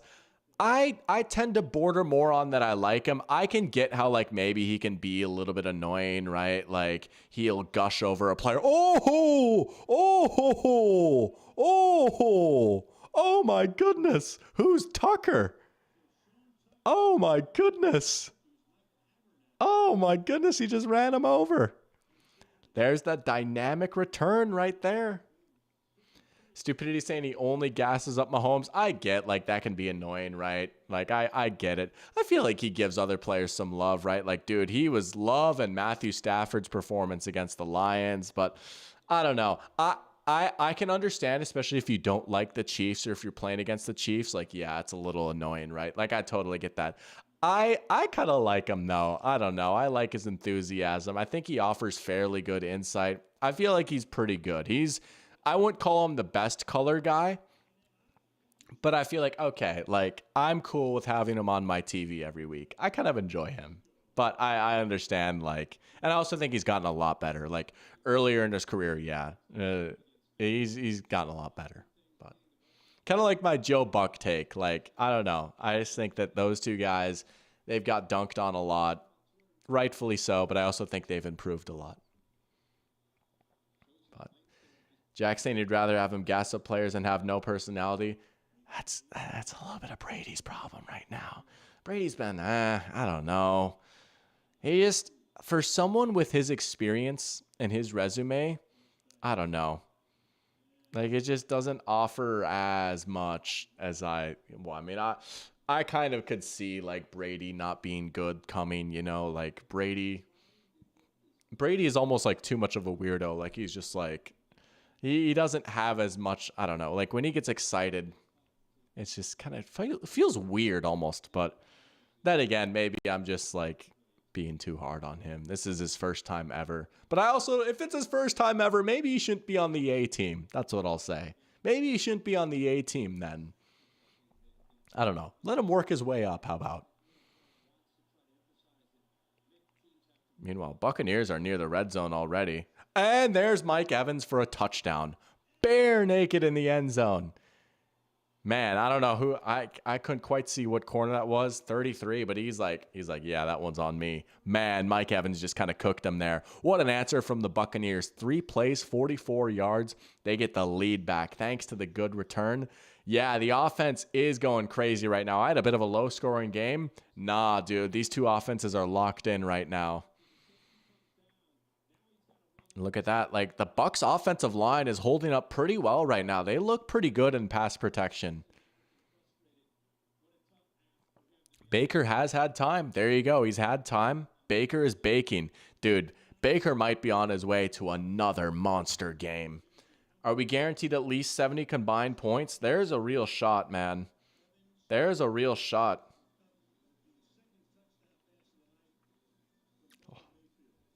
Let's go. Let's go. Okay, fun little update right here. I'd like tease this a little bit. I am officially going to a Minnesota Vikings game this year. Minnesota Vikings versus Arizona Cardinals on Sunday, December 1st, 12 noon at US Bank Stadium. I'm going to be there. Let's go. I'm going to be in Fargo that week for Thanksgiving, just going home for Thanksgiving, right? I'll be in Fargo for about half the week. And on that Sunday, before I come back home on Monday, right, before I got work on Monday, I'm going to fly out of Minneapolis. A little bit cheaper too, but it just so happens that there's some flights late night out of Minneapolis. Gives me plenty of time to hang around in Minneapolis. So yeah, me and my family, we're going to go to the Vikings game that Sunday. So probably goes without saying, unfortunately, no pigskin pregame that Sunday, but I will be in the building at US Bank Stadium. That's sick. Yeah, you are going to the Packers-Cardinals game, aren't you? Dude, I guess we're both going to get a nice up-and-close look at this Cardinals team. We'll both get to see Jonathan Gannon down on the sidelines. Let's go. That is actually kind of crazy. You are going to the Packers-Cardinals game. That's coming up here pretty soon, too, isn't it? Yeah, that might be a fun one. You know, I'm still not all the way out on the Cardinals yet. That defense needs some work, but, you know, the offense is good. I'm still in on the offense. I know they've been up and down a little bit, but I'm still kind of in on them. Parachamp saying it should be a good game. Cardinals been a bit fluky, but could be competitive. We've seen some good ones between, if you're referring to Packers-Cardinals, we've seen some good ones from those teams in the past, right? I mean, how about a few years ago, right? The Rasul Douglas game. How about the divisional round game, right? The Jeff Janis game. That's what everyone, like, immediately associates it with. How about, here's a good throwback. 2009 playoffs wild card round, a shootout in the desert between Aaron Rodgers Packers and the Kurt Warner Cardinals. Carlos Dansby, remember him? Carlos Dansby housing a fumble for the game-winning score in overtime. That was a sick game. I'm going to have to watch the highlights of that game tonight once we're done here before I go to bed. Instead of an episode of Breaking Bad, I might watch Cardinals Packers 2009 highlights, or maybe both. Because I can have my cake and eat it too, and I go to bed later than I probably should. Jack's going to the game in London on Sunday. I think you're probably being a bit sarcastic is my guess, but I don't know, maybe you're actually going to London. Oh, I'm fired up for that game too. We're going to lose though. I'm picking against the Vikings again. It's been decided. It's a bit at this point, but like I'm picking, we're going to lose at some point. We are going to lose at some point. I'm going to pick against the Vikings again. I picked against them again in the Pick'em Challenge. Oh, man. Stupidity saying, safe to say Minnesota being this good is the biggest surprise of the season. Oh, yeah. And again, as someone that was like even fairly high on them, truly shocked at how good we look. Like, it's unbelievable. We got Jow Marks in here. Welcome to the stream, Jow. Saying White Boys Masterclass today. I'm assuming you mean the quarterbacks. Yeah. They're going crazy, and they are both Caucasian. Kurt Warner is on Caden's purge list. Why? That's so random to be beefing with Kurt Warner. Maybe there's a reason. Why? What's wrong with Kurt? Henry saying, London being evaluated for a head injury? That would be a real problem. I actually missed that. Thank you for the insight right there. I might have been too busy yapping to catch that on the broadcast, but yeah, as good as Mooney has been, man, you do not want him. You do not want Darnell Mooney, wide receiver 1, to be a thing necessarily. Oh man, that's not good news, dude. Look at that. Now they're going to motion Pitts out wide. I mean, this is where he has to come to life, right? There you go. Pitts. A little bit of space on that inbreaker right there, and he turns upfield. All right, that's a little bit better from Pitts. I know I lamented him running those types of routes before a little bit. But there you go. They played off him. He found, I mean, I don't know if he found it or if they just had a good play dialed up for what Tampa was running, but Pitts, 2 catches for 50 yards. Of course, I dropped him in one of my fantasy leagues. Now he's back in line. Oh, yeah, now they're talking about London. There you go. Bijan outside again. Oh, he spun away. Man, that should have been like a 2-yard carry. Jack's flying out Saturday morning. Good for you, man. That's awesome. You're going to have to tell me how London is since you'll totally be there. What's the name of the London airport, I wonder? That's so many interesting questions that we need to answer here. Kirk. There you go. Pitts again. Game saying you got to start picking your team. If this was the Jaguars, I'd yell at 17-0 every time I woke up. I still think we're going 13-4. That's how delusional I am. You know what's funny, right? Here's what I'll say too. I'm doing it honestly like 75% as a bit at this point, right? Not to promote myself a little bit, right? That's actually like more or less what my written piece that I was talking about earlier is about. Maybe I'll have to post the link on my community post too. But that's literally what it's about, is like, you know what? For better or worse, I'm going to believe in the Vikings again. Like, I'm actually like I honestly think the Vikings are like a pretty darn good team. I really do. We've looked good for a month now, dude, against good teams, you know? Kirk just... they're going to call the live ball, I guess, right? Might as well let it play out. I mean, if you're the Bucs, you want to recover that because they'll put it up to review. And if it does stand, you want to be the team with the clear recovery, right? Ref was waving it off, though, incomplete. But, nah, like, honestly, like, for better or worse, for how many times the Vikings have let me down, like, you know what? Let's do it. And I honestly, there are, like, some people that, like, it's not, like, a bit. And, like, I don't know, there's a lot of people waiting for the other shoe to drop with the Vikings, especially with Sam Darnold. Here's what, honestly, the other shoe is kind of already dropped. He's thrown an interception in like every game this year, right? He threw a pick last week. Like, he has been turning the ball over. Guess what though? It doesn't matter, right? Like, the team is so good. Like the offense might stall out a little bit.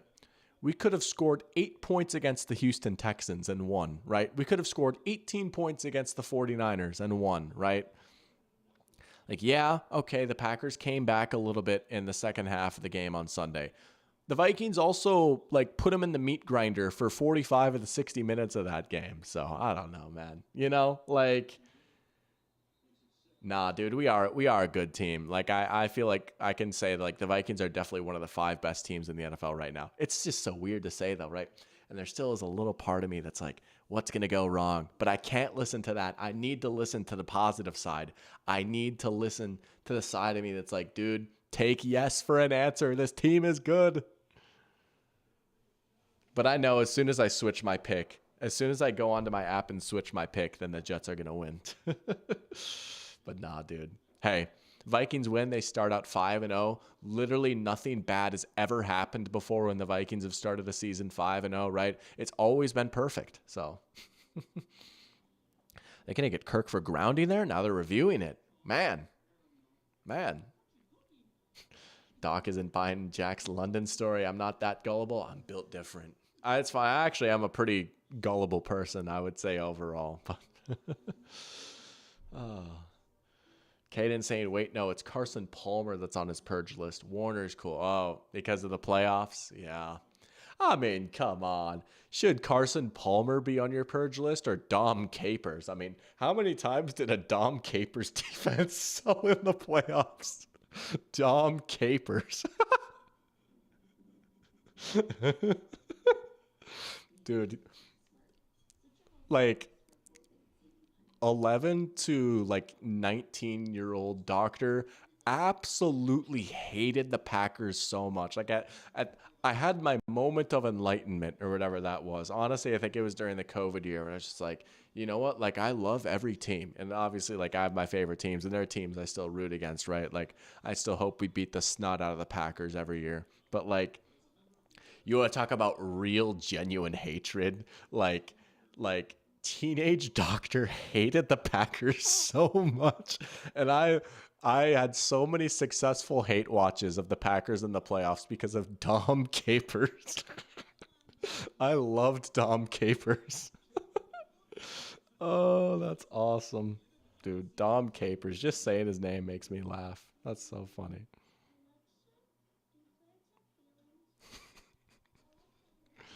Cam Newton font. Let's go. I'm Cam. Hey, one of my all-time favorite players right there. Cam Newton. I have a Cam jersey. I got to rock it at some point on stream. I have a Cam Panthers jersey. Seriously, one of my all-time favorite players. Just love the way he played the game, man. It's such a shame he never got protected. Like, it's a shame what happened. But I loved him. Parachamp with a great question here. Wow, you're right, stupidity. They did just waste a challenge. Yeah. There goes the timeout. Dude, we got to get you down on the sideline. Dude, stupidity, you've kind of been on fire today. Like, you've had some good calls in chat, I feel like. You've kind of been locked in. I love it. Might have to start having a chat winner of the I don't know, maybe that's stupid, but like stupidity right now, he's earning a helmet sticker. Let's go. But Parachamp asking favorite game I've been to. For him, it would be first one back in 2014 when the Packers hung 53 on the Eagles, or the Packers beating the Vikings in 2023. Wait, no way. Yo, that was in the bank too, right? New Year's Eve? That's crazy. You were at that game? Yeah, Jordan Love carved us up. That was crazy. We got another guy down. My goodness. I mean, for me, it's the Minneapolis Miracle. No question. Truly one of like the 3 best days of my life. Genuinely, right? Maybe at some point I'll like have an actual like full on breakdown of the entirety. Maybe I'll write about it one day. But like, man, the fact that I was there with my dad, like just legendary. I would say other than that, right? Because that's the obvious answer. I'll throw in one more. Honestly.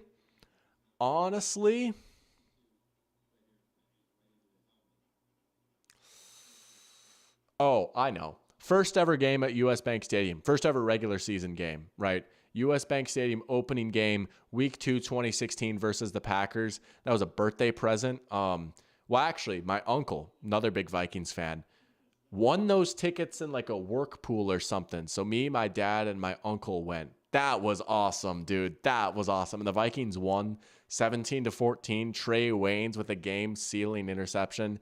That was pretty cool, dude. That's probably number 2. There's Algier. You just swing it out to him on 3rd and long. Make it a little bit of an easier kick for Koo. Stupidity loving the helmet sticker. Jack saying if I had a chat winner award, he would win every stream by default for hating on Shane Waldron. No, you would for sure get it if we were watching a Bears game and it was a Bears stinker, which more than possible. I just might have to find a Bears game to go live for just so that you can hate watch Shane Waldron and I can watch you hate watch him.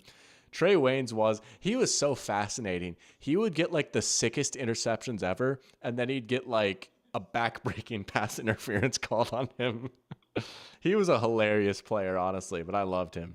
Stupidity thinking Koo wide right here. That would be crazy if he missed again. There's no way, right? Oh, he got it. Don't say that in front of a Bills fan. 2022, Aaron Rodgers. Dude, there's no way. I was at that game. Are you serious? 2022 in Lambeau? I was at that game. That's crazy. No way. Yeah. Me, Caden, Parker, and Jack Gothberg drove down to Wisconsin from Fargo for that game over winter break. That's insane. That's so sick. I was at that game. That was his last win as a Packer, wasn't it? Because then the next week they played the Lions. That's insane. Wow. That's so sick. I had no idea. We were both at that game. Little did we know, man, right? Oh, my goodness. What are they doing? That looks terrifying. As someone that hates heights, that's so scary. What are the odds, though, man? That's crazy.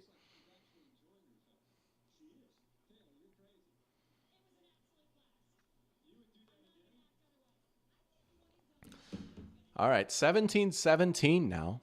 Koo made that one. Of course, like, I picked up Koo in fantasy. I guess the 50-yarder. We'll take the 5 points. But I picked him up in my Yahoo league. And I think another one. I had Cameron Dicker in a weird amount of fantasy leagues, and Chargers are on their bye this week. It is a small world, isn't it? Oh, Falcons kick coverage. Ready for that one. It's Richie Grant. Wow. Remember Richie Grant? Used to get a lot of pop back as a draft prospect. Out here making plays on special teams now. Love to see it.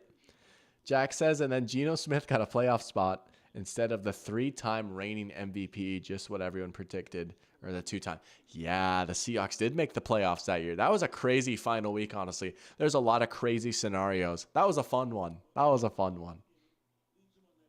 Henry wants a stop here to tie it, keep it tied up and go to half. Yeah, you're looking at that clock, right? 6 minutes left. I mean, shoot, if you want to get greedy, like, it might play out where you can, like, take the lead. Wow. You know that the Patrick Starr meme? I don't know. Anyways, another 10-yard carry for Bucky Irving. I mean, come on, feed him the ball, dude. What is Baker watching? Stupidity saying the Falcons still believe in their special teams pays off this time. Yeah. Hey, Koo is a good kicker. It was kind of weird that he like missed those two earlier. And then the kick coverage coming through. Now they're going to go 20-21 personnel, right? One tight end, two backs. There's Rashad White. Oh, White with a big run. No way. There goes Rashad White. Stiff arm. Down to the 15. Bucky Irving would have scored. I'm going to beat that Bucky Irving agenda to death. You know what's funny? I also told Oscar to trade for Bucky Irving in fantasy. He's in a league. He's in some league that I'm not in, and he was asking for some fantasy advice. Someone wanted Bijan, and they offered Jerome Ford, Bucky Irving, and Brandon Ayuk. And I said, take that trade. And then he was saying everyone in that league flamed him. And what do you know? Oscar got his first win last week. Bijan got 8 points while the 3 he traded for combined for over 30. Isn't that crazy? There's Bucky. Bucky! Juke! First down on the catch. I've become a Bucky Irving guy. I'm just saying, if he is somehow still available in your fantasy league, go get him, dude. I really think come December, and that was a nice run by Rashad White, right? I'm not trying to be too hard on him, but I'm just saying, like, dude, honestly, come December, if Bucky Irving is not the Buccaneers' like go-to back, I would truly be shocked. I would truly be shocked. And we saw him finally get a goal line carry last week, and he found the end zone. Here we go again, right? The 5-yard line. There's Bucky. They'll probably throw it here, though. No, they give it to him. Oh, he gets kept out. That's a big hit right there. Is that Jesse Bates? Bates kind of had to hit him that hard so he couldn't like churn forward and have the line push him forward. That's a great play by Jesse Bates. He can get down and thump you in the running game, too. Jack saying craziest last week's scenario in recent memory is how the Steelers almost missed the playoffs in 21 because the Raiders and Chargers almost tied. That might seriously be one of the most fun regular season games I've ever watched. That game was electric. And then the Raiders, you could see the smirk on Derek Carr calling timeout to set up the game-winning kick. Yeah, that was awesome. That was such a sick game.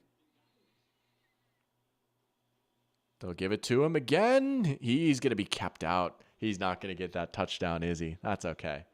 You know what? That's okay. Pair Champ asking if White just doubled his rushing yards on the year with that run. He might as well have, man. I mean, it was like a 40-yard run. What's Rashad White looking at? He had 115 going into the game. Man, 2nd and goal now. Bucky's going to come out. He's had like 3 straight touches. Yeah, you gotta. Stupidity questioning the scoreboard. Thought we're on 34 down. Did I miss something crazy? Is it really 3rd down? Counting is hard. There's Rashad White. Oh, he's kept out of the end zone. What a hit. These Falcons DBs are coming to hit. Al Michaels thinks it's 3rd down too. Huh. Stupidity asking, genuine question, how likely is it that Darnold wins MVP? It's going to be an uphill battle because there's so many other good quarterbacks, right? The Vikings would have to have the best record in the NFL, and you'd have to like continue to lead the league in touchdowns. Like he would need to have ridiculous stats, and the Vikings would need to like keep winning. The bar is so high. Like Josh has looked so good. And, you know, like Lamar is certainly still in the mix. Although, I don't know, it's more of a Derrick Henry kind of show right now with them, right? Houston is 3-1. I've got my own Houston take, but like obviously Stroud's not the problem. And if the Texans keep winning and Stroud keeps playing the way he is, like he's certainly a candidate as well. And even Mahomes, like the stats haven't been there, but the Chiefs are winning. And all it really takes is like a few big Mahomes games to get his counting stats looking good. And then it's going to be like, well, he's doing it with no one. We didn't get it to him last year. So it's going to be tough for Darnold to win MVP, but it's not impossible now, is it? It's not impossible. I do think there's going to be that mental block, though. If we saw Darnold be bad for like 6 years, like people are, I will say Kevin O'Connell is probably far more likely to win Coach of the Year than Sam Darnold is to win MVP. That's what I'll say. Bucks just ran 3 plays on goal to go. Let's look at the play-by-play, right? Yeah, they were wrong. Yeah, it is 4th down. Oh, the entire Twitch stream chat is freaking out. That's awesome. We're about to have our first 5th down in NFL history. You know, I wonder. I'm sure there's like some weird technicality. I'm surprised there's not like a John Boy's video about like the first ever 5th down or something like that. I wonder if that's ever happened before where like the referees just straight up forgot about a play and then the offense just is like, all right, they're going to give us an extra down. But that is crazy. Parachap asking which team is more likely to make the playoffs, Jets, Bengals, or Falcons. He would say the Falcons, and that would probably get Kirk comeback player of the year. He's got a real shot, right? I would say the other quarterbacks have real shots too to win comeback player of the year, and Burrow and Rodgers.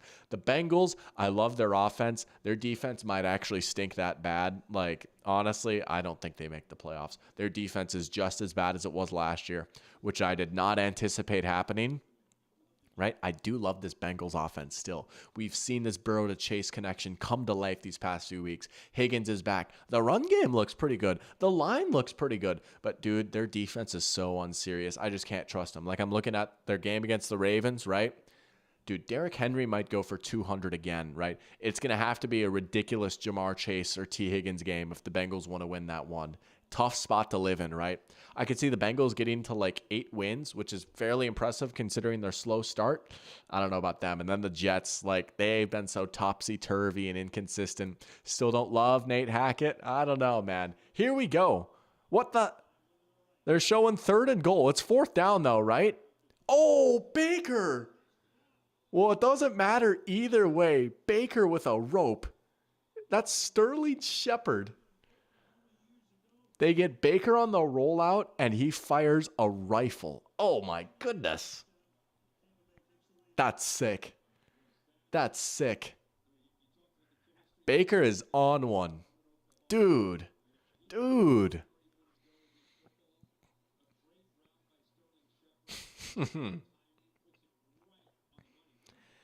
I mean, if we want to talk about an out-of-the-ordinary MVP pick, how about the dude playing quarterback right now for Tampa? How about the dude we just watched throw a nice touchdown? The stats might really be there, man.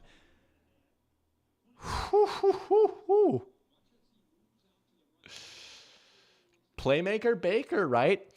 Still maybe struggles with pressure a little bit, but he looks a little more comfortable on the move. Oh, my goodness.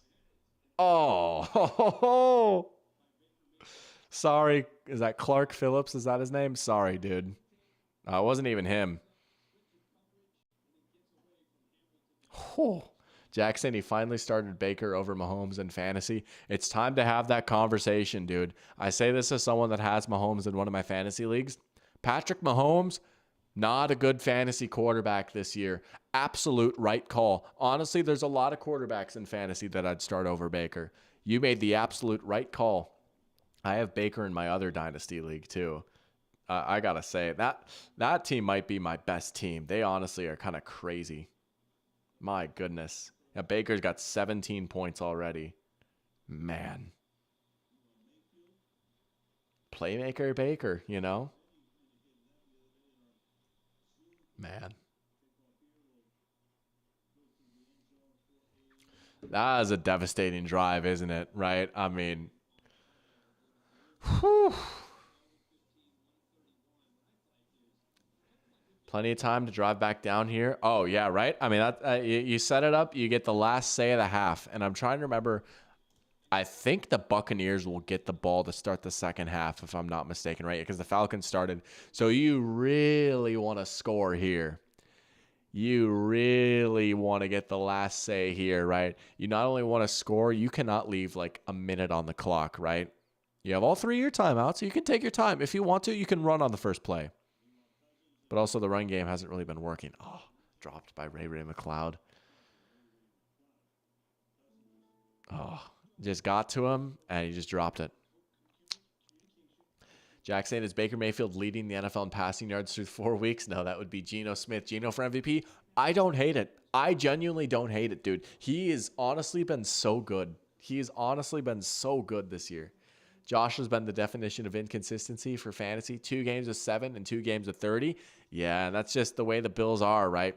One of those games that was low scoring, right? They just didn't throw the ball a lot. They didn't really need to. Oh, there's Drake London. He's back.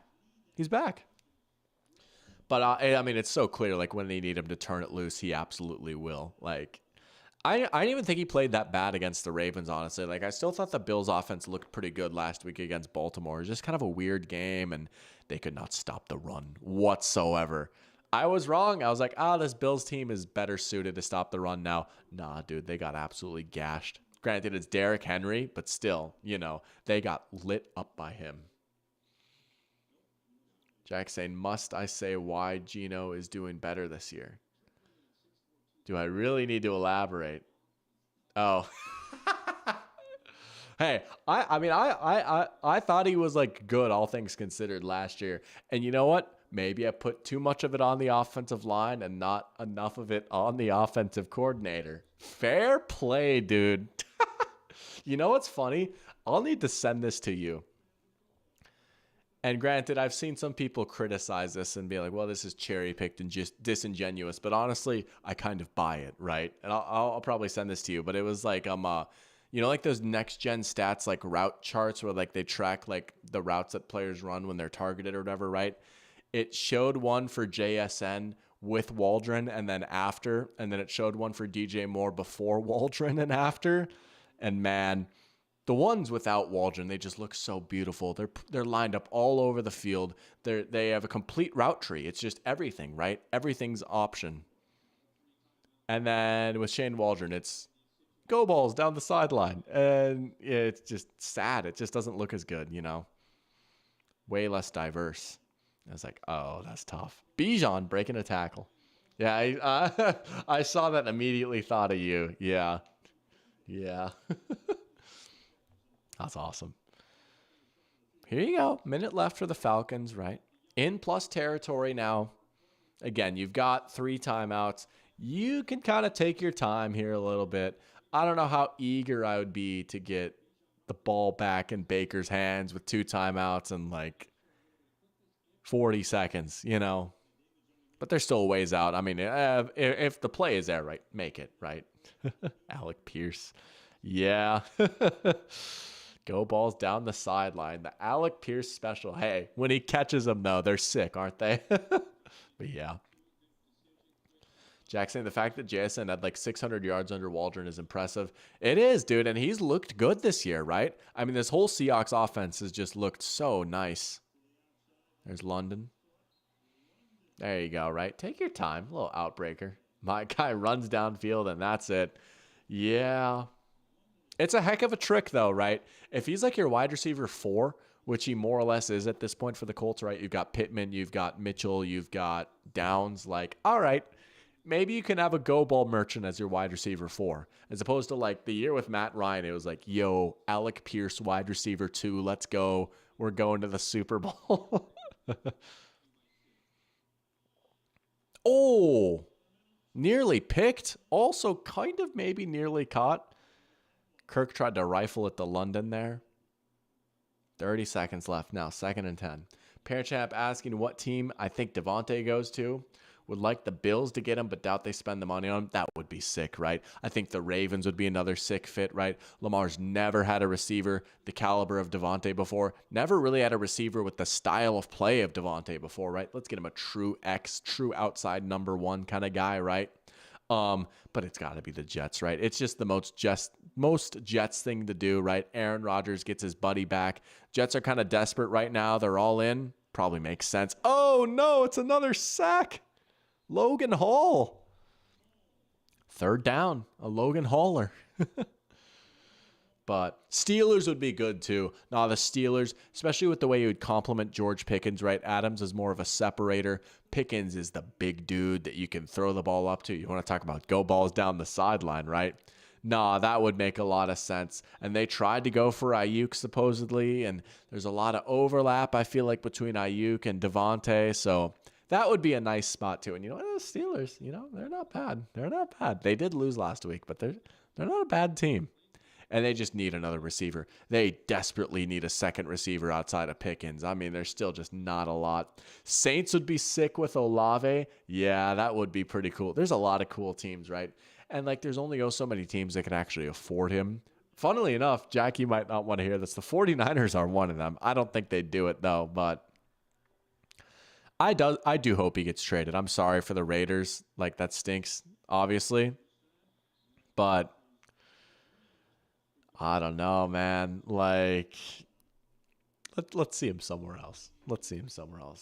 Tay had his best season with Carr. Did he?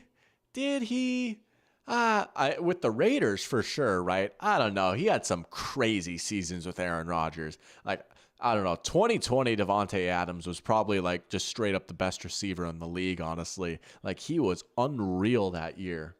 The 49ers do not need him. But his first year with the Raiders, he was awesome. And I still think like he's obviously a good player. The stats aren't as eye-popping right now because of the offense that he's in. But I mean, he's probably not like the best receiver in the league anymore. But there was a time, dude, if he wasn't number 1, he was easily top 3. He was ridiculous. But he did have some good games with the Raiders. That Monday night game against the Chiefs, remember that long bomb that Carr hit to him? Punting? Yeah, I wonder the numbers on that one. I mean, it's late. You don't want to give the Buccaneers one last shot. Let's see what our good friends over at RBSDM say. Let's see. Let's switch it up. Let's play a game of predict. Let's see. What was the situation there, right? Tampa 39. Wow. I mean, they could have trotted out Koo there for the field goal. I feel like the situation might have recommended a field goal there. Wow. I guess Koo missed one earlier. Maybe there's something off with Koo that we don't know about. We'll look at this too a little bit. Then we'll play some Immaculate Grid at halftime, but oh, do they not have it up yet? I guess, like, who am I to say they need to have every play up right now? Fair enough. Although I think it's automated, but like, that's some hard work for this website, which is free, by the way. Pretty cool. But as you can see, the spreadsheets say that both of these quarterbacks are dealing right now. I mean, my goodness. They're just going to knee it. I don't blame them one bit, right? Look at these offenses. Oh, my goodness.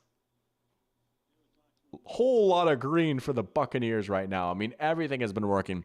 This backs up what I see right here, the rush, right? Running game is not working right now for the Falcons. Just not whatsoever. They know what the Buccaneers know what's coming. Anyways, we'll see if we can get this this fourth down thing pulled up here. I'm like you're not gonna try a kick with Koo? That was a little surprising. Whatever. It's not up right now. We'll worry about that later. Let's play some immaculate grid. Halftime immaculate grid. Fun little tradition. Yeah, it would have been like what, a 47 yarder right at the 30? No, 57 yards. Still worth trying. Are they gonna? Okay, let's see if they ask Raheem about it. No, they didn't. Or I missed it. Oh my gosh, Jack. All right, bro.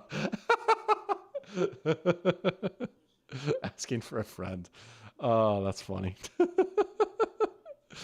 Oh, that's funny. Anyways.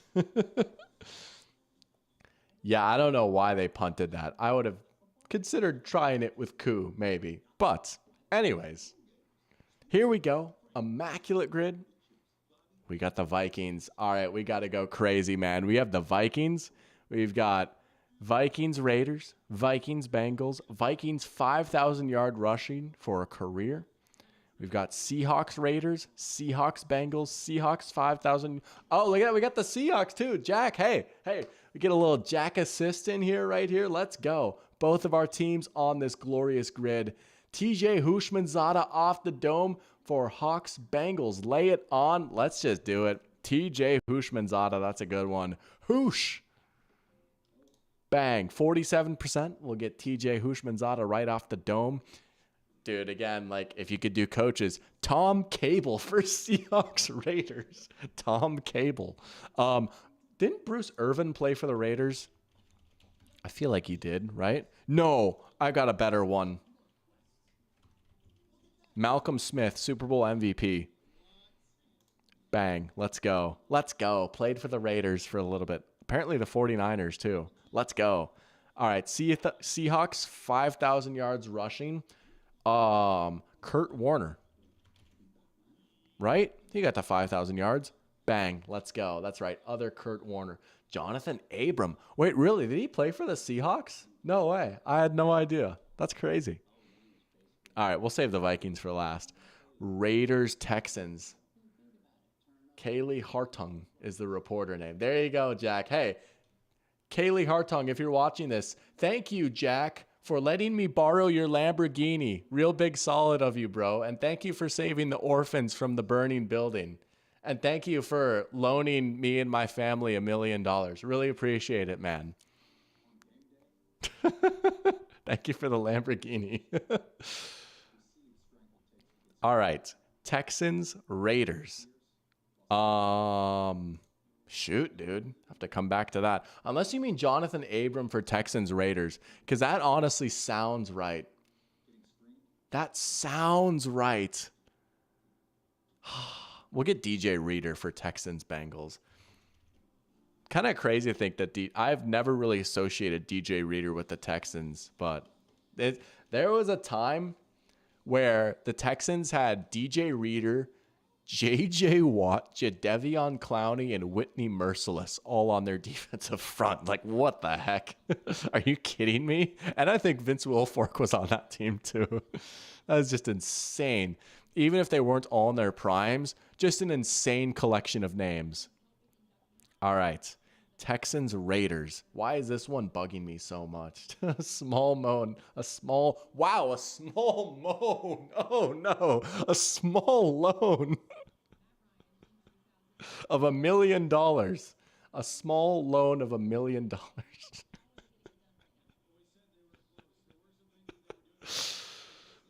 Texans, Raiders.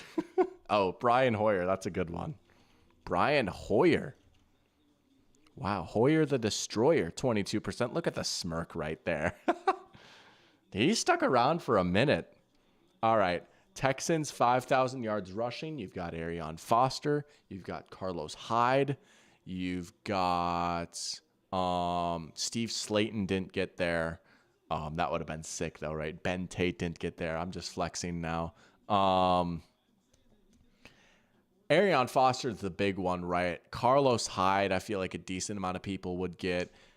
Dante Foreman, there's no way he got the 5,000. No, that's a crazy amount. I'm not even sure if Carlos Hyde got the 5,000.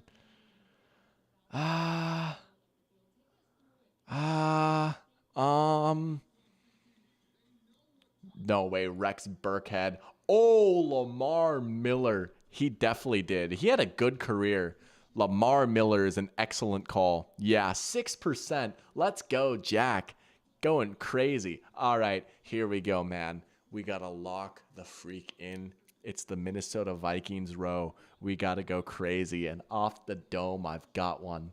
I actually tweeted about this player back in the summer. I follow this account called Random NFL Players. They don't post often, but when they do, it's a banger. It's exactly what it sounds like.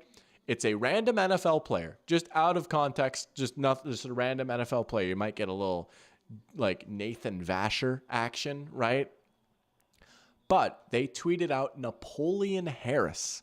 And the reason I know Napoleon Harris is one, I mean, he played for the Vikings. Granted, it was before I really started watching the Vikings. But fun fact about Napoleon Harris is that he is one of 3 players in NFL history with the first name of Napoleon. Why that's interesting is that 1, 3 dudes named Napoleon in NFL history. 2, all 3 of those guys with the first name Napoleon were drafted by the Raiders. So in 2048 or whatever, when there's Napoleon I don't know. He's going to be drafted by the Raiders. It's a lock. But Napoleon Harris, right, also played for the Vikings. The reason I know that is because I remember reading it in that infamous Athlon Sports NFL Preview magazine, 2010 edition. They had a little fun fact about that. Bang, 1% Napoleon Harris. Let's go. All that yapping to get a little Napoleon Harris action going. We've got Gabe in here saying, how's the game going? And that's crazy. As soon as he pops in, internet is going crazy. Chat was disconnected. Now it's reconnected. I see my internet was bouncing all around, up and down a little bit, back in the green. But game is going good right now, dude. The Bucs looking pretty nice right now, I gotta say.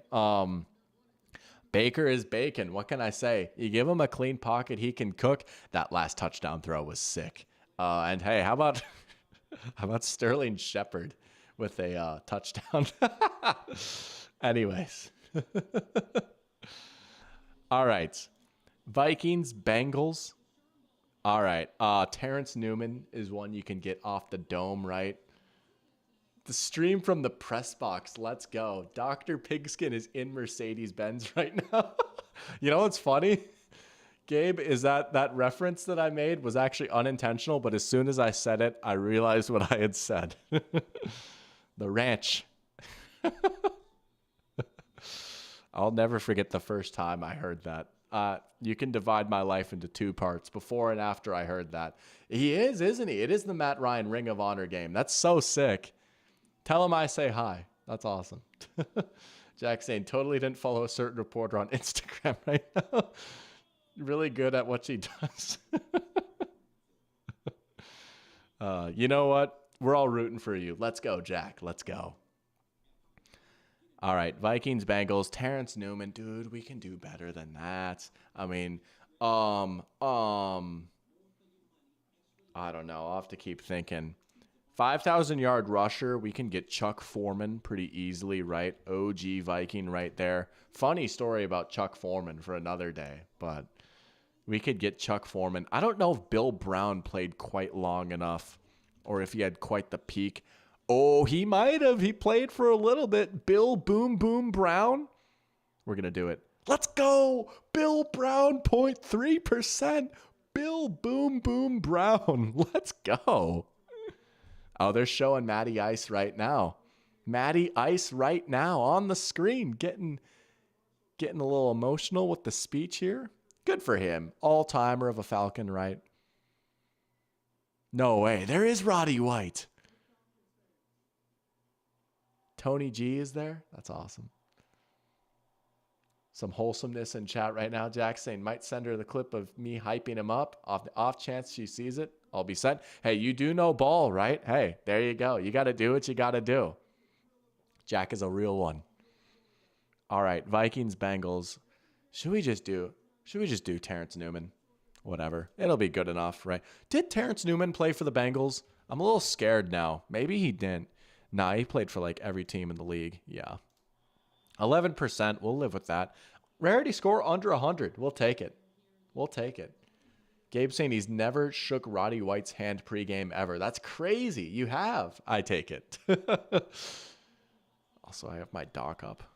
Whatever. I mean, not that it really matters, but able to see my screen a little bit better. All of Twitch chat is saying 28-3. Oh, tough look for Matty Ice. Nah, he doesn't deserve to be remembered like that. Nah, dude. You know what? Let's get an MVP going. Come on. Matty Ice MVP. Oh, that's so sad. Twitch will do that to you, I guess. Imagine being a streamer. That's so tough, though. But I mean, you got to win on Matt Ryan Day, right? But I don't know. The way the Bucs have looked right now, they've gotten a few big sacks too, right? Like that pass rush has been a story so far for Tampa. It's been, talk about up and down, like, but big sacks. There we go. Almost ace getting the MVP going for Matt Ryan. I love it. All right. Game solved with a juicy fantasy question. Do I start Pittman, Shaheed, Shakir, or Brian Thomas Jr.? I mean, I love Shakir, right? I honestly think Shakir is a pretty good, safe play at this point. I might say Brian Thomas Jr., to be honest. I don't know. I get the feeling the Jags are going to beat the Colts this week. I really do. They honestly played an all right. They played a pretty good game against the Texans. Brian Thomas Jr. is just the truth, man. I really think he's just so good. And I know that the Colts secondary certainly has been better than expected so far. Absolutely, right? Absolutely. I don't know. I think Brian can get his. I think he can get his. I could see him going for 100 yards this week. I just love him so much. He seems to be getting more involved each week. I don't know. I might say Brian Thomas. Bit of a bigger swing. If you want to be safe, though, Shakir is good. And honestly, I'm still not sold on Houston's pass defense. Oh, nah, go Brian Thomas Jr., though. I would go Brian Thomas Jr., but stupidity doesn't like that, saying Colts go 15-2. Hey, big win for the team of Dr. Pigskin last week, I gotta say. I think overall you got to favor the Colts, right? Maybe this is just one of my weird hunches.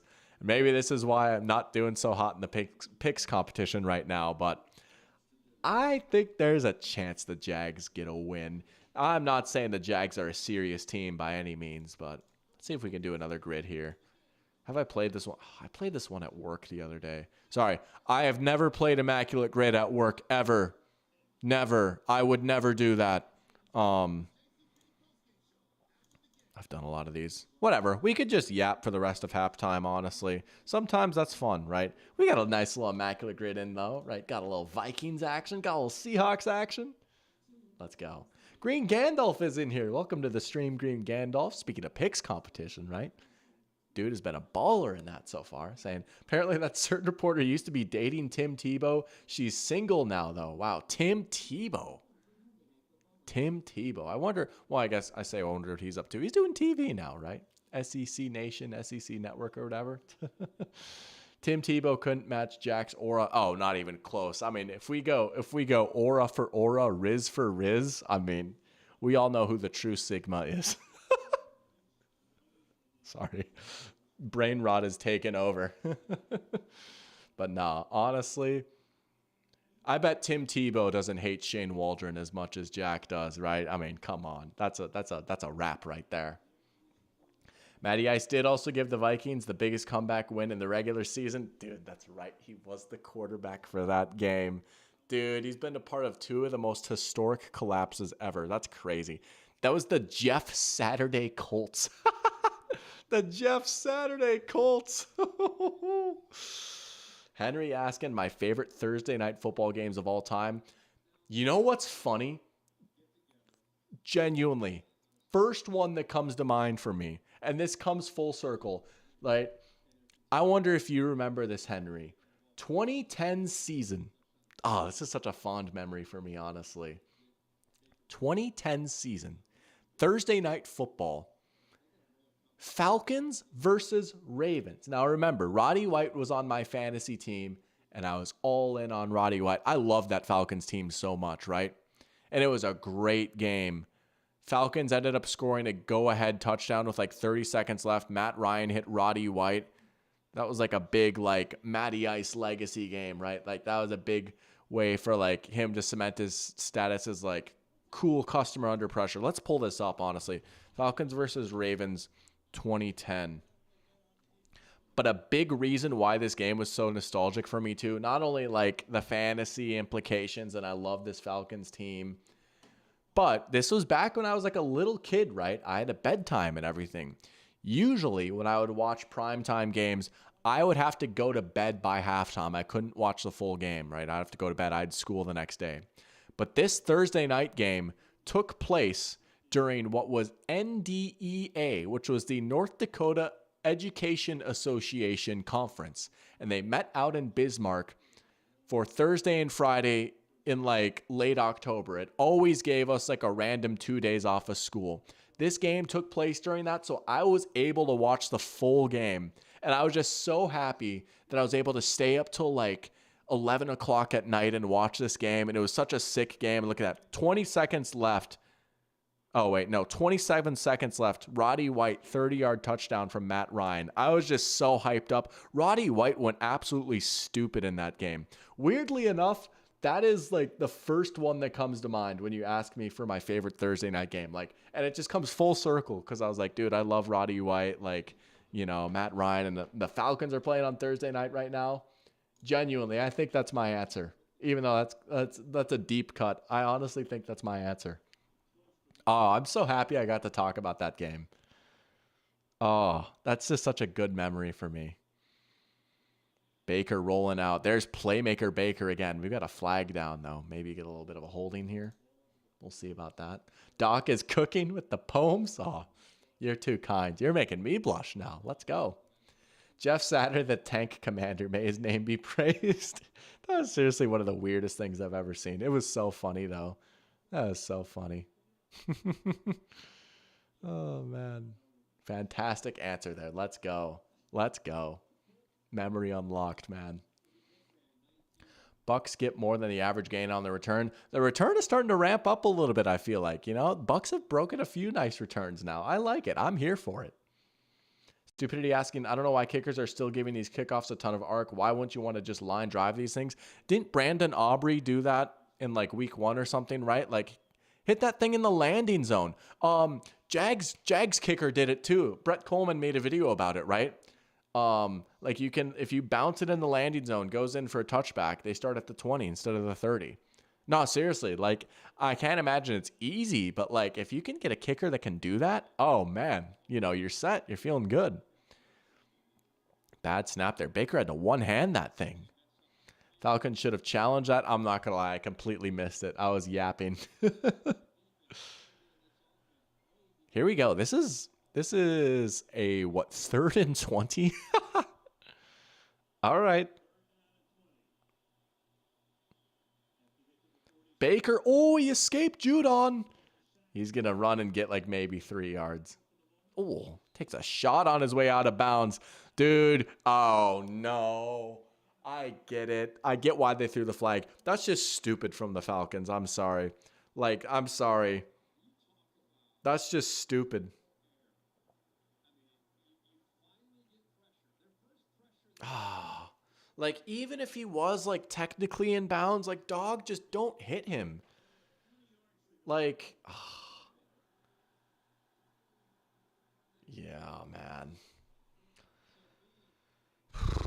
He's had a rough night so far, Hamilton. Man, he's been getting picked on a little bit through the air, and just a bad penalty right there.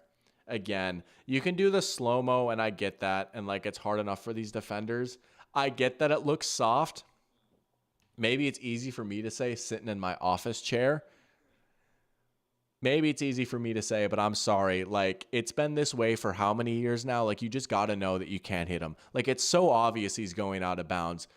Oh, they picked up the flag. They picked up the flag. Okay. I mean, I don't hate that. I don't hate that. I just think if you're that defender, don't even chance it, dude. Do not give them a reason to throw the flag. And I get like they can maybe try and pull a sneaky on you and stay in bounds. I'm sorry, Baker Mayfield's not tiptoeing that sideline. Like, he's not tiptoeing that sideline and turning upfield. But it worked out. It worked out. Hamilton, maybe I owe you an apology. But Hamilton should have stayed on Maggie and the Ferocious Beast. Dude, I'm not going to lie. I may not be cultured enough to get that reference. We're going to Google that now. Maggie and the Ferocious Beast. I have never heard of this in my life. I'm sure there are probably some of y'all right now watching this that are freaking out and having their memories unlocked or something. Is a Canadian animated children's TV series that ran for one season. Dude, how do you know this? I know Dragon Tales, if you want to talk about a Canadian animated series. I think Dragon Tales was Canadian. Wow. What a pull, I guess. That's insane. I'm sure there's someone named Hamilton in that show. That the dude with the H? Hamilton. Yeah, there you go. That is insane. That's insane. Oh, man.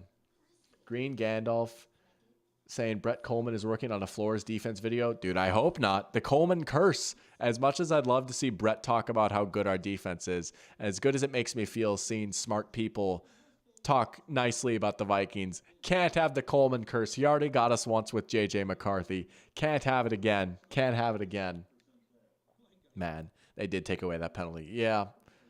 I get, like, picking up the flag. I have no issue with that. Is Canada even real? Hey, you know, I say that. I say, like, I grew up pretty close to Canada. I've never been to Canada before, believe it or not. I still haven't. I'm going to change that at some point, right? But, never done it. I lived 3 hours away from Canada for how long, and I've never been there. But me and the Fargo boys, we were going to go there. We had plans to go there in the summer of 2020, and then a little thing called COVID happened, and we've just never gotten around to it. But, yeah, that'll be pretty sick once we do. Hamilton is the pig. He had a German accent. Let's go. Let's go. Pig with a German accent. Stupidity remembers Dragon Tales. Dude, what was the name of the blue dragon? I loved him. Dude, the blue dragon was awesome. He was always hungry. Was it like Frankie or something? I don't know. The blue dragon was my favorite. He was just always hungry. He was a real eater. Henry, glad they picked the flag up? Yeah. Kirk? Looking for Mooney again. That was dangerous. That's the second time they've tried that sort of play with Mooney, a little comeback route. And again, just like, I don't know, dude. Don't you want Drake London on that look? I don't hate the idea, but Mooney's just not really open. Like, Dean kind of took his lunch money on that play. He fell down a little bit.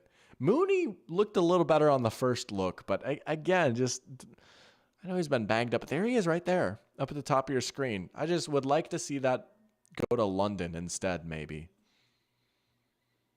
Kirk. There you go. Now you're going to London. Wow. Got him running free just up the middle. Not up the middle, but near the numbers. Deep downfield. London looking good, man. I think I might have started him in one of my leagues. I have him in one of my leagues. Did I start him? I might have not started him. I did not, considering my ESPN teams do not have a lot of points. Nuts, dude. Yeah, he's got 18 and I left him on the bench. Oh, Brian Thomas better go crazy. I started Brian Thomas over Drake London. Algier. Kirk is dealing right there. Jack watched a bit of Dragon Tales. Green Gandalf's younger sisters watched Dragon Tales. Just remember the intro. Game solved saying, what is my least favorite football advertisement this year? Oh, that's a good one. Oh, that's a good one. Here's what I'll say, and maybe this is hypocritical because I full well know, okay, you know what? I play a little bit of Prize Picks. I gamble occasionally, right? And I have absolutely no issue with gambling. I do think that some of these companies are starting to toe a fine line. I just think it's interesting. I think it's the FanDuel commercial with Eric Andre. I just think it's very interesting how the commercial's message is pretty much listen to your intrusive thoughts and gamble on your phone, right? Like Eric Andre pops up in the fridge. He's like, Broncos, Bills, Panthers, Jets. Like, listen to your hunch now. Act on it now. Act on it whenever you can. Act on your intrusive thoughts. It's like, all right, man. Like, and again, I say this as someone, yeah, you know what? I play Prize Picks like once a week, but let's chill a little bit here with this, like, listen to your hunch now. Like, all right. Not even trying to be subtle anymore. I'd have to think of a few others, but not even that, like, I hate that one so much. It amuses me, but it also slightly concerns me. Because I don't know, I've seen some, I think it was either like the New York Times or the Athletic, but they wrote a pretty interesting piece on gambling the other week. Green Gandalf proposes cigarette ad rules for betting apps, but legalize them nationwide. Yeah, I mean, honestly, like, I think advertising is the most insidious part about it, right? Like, if you want to gamble, that's fine, right? But just how willy-nilly we are with these advertisements now, how free we are to advertise them, right? Like, there's laws around cigarette advertisements. There's laws around alcohol advertisements, right? Notice how in a beer commercial, you never, ever, ever see someone drink the beer. You can't depict alcohol. Oh, no. Oh, it was almost picked. Looking for Mooney again, coming back towards the sideline. But notice how you never, ever see someone drink the actual alcohol in an alcohol commercial. They have looked a little slower on offense now. The passing game hasn't been clicking as much. And again, they're just one-dimensional, right? You look at Bijan's stat line, 7 carries for 18 yards. Honestly, this run game is kind of a tough watch. Now they have to throw it, and the Buccaneers are a little bit more prepared for it. They'll throw it short of the sticks to Pitts. Kirk Cousins throwing short of the sticks. I've never seen that before, ever. That's crazy. They're going to go for it on 4th down. They have to, right? You have to.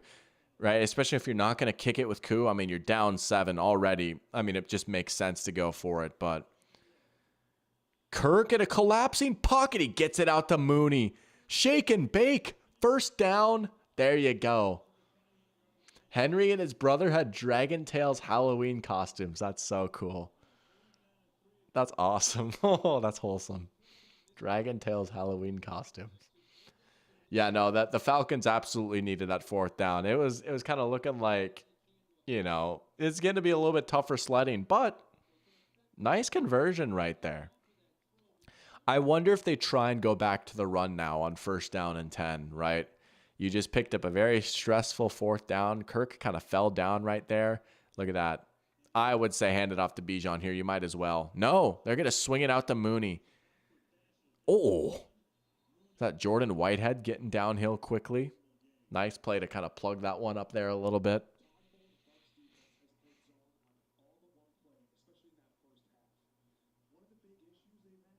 Talking about how much zone Todd Bowles is running. Pearchap asking, is Robinson hurt? He's just been a non-factor in this game. I mean, I just don't think they really want to run the ball right now. It hasn't been working. Like, Tampa has just been ready for, like, the 3 things that the Falcons can do in the run game. And I mean, at some point, you just can't keep trying to make it happen if it's not going to happen. Oh, here we go. Robinson coming in to help pass protect now. There's Pitts again. You know what? I'm liking this from Kyle Pitts. There's been a lot of people speaking down on his name. I may or may not have benched him in one of my fantasy leagues, right? Here comes Kyle Pitts. This is very encouraging. This is nice. Getting them the ball. Honestly, Pitts and London are looking like the guys they've been cracked up to be now. This passing game starting to look like how you imagined it. You'd still like to see, like, that's the final piece, I think, is getting this running game working. And that could be what does this team in from being like a really, really good offense. But I say that, I don't know, maybe it won't matter because the pass game is nice. Green Gandalf says it feels like Cousins can't escape his team having a bad defense. Yeah, he's been cursed with some not ideal supporting cast, that's for sure. Some of those late year Zimmer defenses were pretty horrid, man. I mean, and the vibes were just terrible. Oh my goodness. Late Mike Zimmer Vikings. I was actually on the Vikings Pro Football Reference page yesterday. This is what I do. Ineligible player downfield. And a holding. And a pass interference. Dude, they're going to have to, like, delete their team. Excuse me. Is that 3 penalties on the offense? Man. That's tough. Offensive pass interference. Oh, it was just 2. Okay. But, I don't remember what I was saying. Oh, yeah. Vikings Pro Football Reference. I was like, man, the 2021 Vikings, that was honestly one of the most depressing Vikings seasons ever. There's Bijan. First and very long. All right, get some of the yards back. See if you can at least get a decent run play. All right. But again, still just like, what's his longest carry? Like, was it that one for 6 yards? It might have been, you know?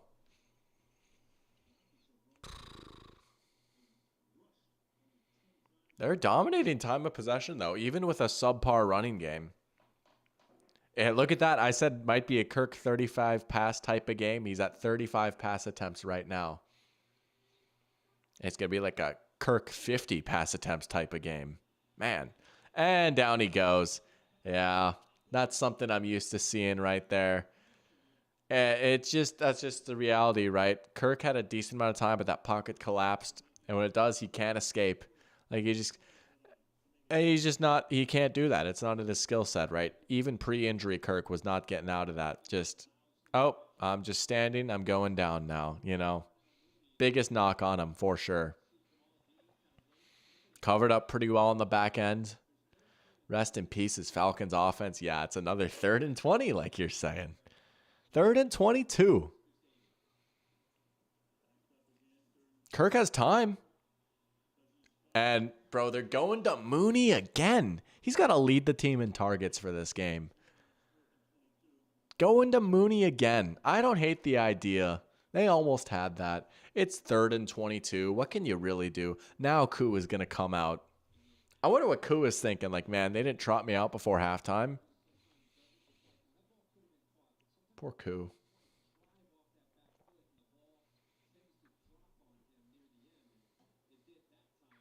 $48-yarder. He missed what was like a 41-yarder earlier. And the 46-yarder. Something like that. Got that one, though. There you go. There you go, Koo. All right. 4-point game, 24-20. Already, I said 23-20, so already more points. Oh, Mooney had it in his hands. You wonder if he caught that if they would have gone for it. They might have. Wouldn't have shocked me. But Falcons will take the points at least. But yeah, man, if it's going to be like this the rest of the game, if they can only pass, tough way to live. He is hey, who isn't missing Justin Jefferson, right? I mean, to go from, again, Drake London's a great player. Respectfully, he's not Drake London. That was an all-time of a banger of a quote from Jefferson, and I was a little scared that was going to come back to bite him. Nah, dude. Let me just go get a 97-yard touchdown real quick. Respectfully, I'm not Garrett Wilson. Was it a Chrysler 300 looks like a Phantom until a Phantom pulls up? Yeah. Yeah. Jack saying, but the 2021 Vikings did finally beat the Seahawks. They did. Dude, that Seahawks losing streak was honestly insane. It was the first game back in US Bank Stadium with fans, right? After COVID. It was their home opener, week 3, I believe, right? Yeah. Week 1, they went to Cincy. Week 2, they went to Arizona. Week 3, Jefferson had a great game, and they beat the Seahawks, and it was rocking and rolling, and it's like, hey, maybe. That was honestly like, no, the high point of the season was beating the Packers in US Bank Stadium to, like, kind of keep our playoff hopes alive, and they looked all right. They had that nice win against the Chargers, too, but that was a tough season. That's crazy. They're showing the FanDuel commercial right now. Listen to your intrusive thoughts with FanDuel. Go back to doing your chores as you bet the house on the Panthers.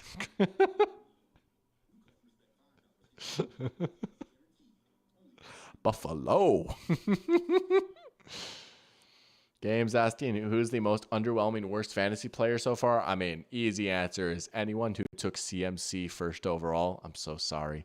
Bijan is up there too. Like straight up, Bijan is up there. His season stats, not that great. And he's a dude that was probably getting drafted top 5 in a lot of leagues, right? He's 20th in rushing yards. He has 1 rushing touchdown, right?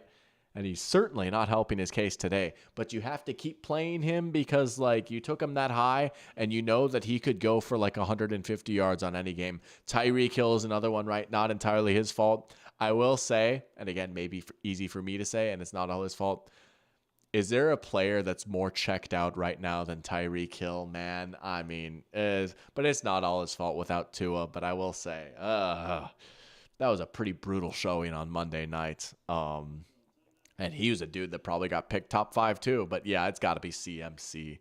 Other disappointments, honestly, Mahomes, right? If you're me, I mean, not to make it all about me, but like a lot of people took, forget me, a lot of people took Mahomes as like probably one of the 3 highest drafted quarterbacks in fantasy, right? Because like, oh, they got Hollywood Brown, they have Worthy, right? Like, it can't possibly be as bad as it was last year. Rashee Rice is pretty good. Kelsey is still there, right? Like, you know he's consistent and he's going to give you a good finish, even if he doesn't have the ridiculous rushing upside or whatever, right? And I only took him in one of my leagues. There's Godwin. My goodness. Oh, he fumbled. I think Evans fell on it. Man. Oh, that would have been a big turnover. Man. Yeah, Breece Hall has been underwhelming too. You got Braylon Allen taking touches from him. Yeah. Yeah, that's pretty rough too. Honestly, a lot of the top backs haven't been good. You know? I did 0 running back for one of the first times in my life in my dynasty league, and I was like, I'm just gonna get all these running backs that aren't flashy or exciting. Like I had David Montgomery and Najee Harris, but I tell you what, that doesn't look so bad right now, does it? But yeah, it's just such a volatile position. It is. I used to be like, I would always draft running backs high, right? Because, there's only so many good feature backs, like get them. At this point, I'm like, nah, dude. It's just there's such an injury risk, right? You don't know when they're going to fall off. You don't know who's going to be stealing touches from who, right? Wide receivers are such a safer investment. Like if you took Justin Jefferson in the first round, if not to gas up my own in real life Minnesota Vikings, right? But like, dude, if you got Justin Jefferson at like 8th overall, which is a very real possibility with how some of these drafts are playing out, dude, honestly, you got to be feeling great. Like he fell to you at 8, you just take him, right? You know, I guess CeeDee Lamb has been a little underwhelming if you want to talk about underwhelming wide receivers because he hasn't been the complete monster that he was last year. Amon-Ra's been a little inconsistent, but he's starting to turn it on a little bit, right? He was a dude I loved in fantasy this year. But I just feel like wide receivers a little bit safer of a pick. But stupidity asking why was Robinson such a high pick? So many top wide receivers and a good number of better backs. I get that. Some of that was projection and the upside and the excitement. There's Baker. Oh, he's going to get it. No, he might have just gotten stopped short, but he'll pretty much get all of it. That's crazy. But I mean, and the receiving upside, and it was supposed to be better with Zach Robinson and all this stuff, and it just hasn't quite happened, you know? So, yeah, maybe a bit of a bust. Hey, your Colts, though, Jonathan Taylor, great pick in fantasy. Jonathan Taylor, great pick in fantasy this year. Oh, he's still got it. Colts offensive line has still got it. I still think, whoa, yeah, you can't do that, dude. Who's 40, bro?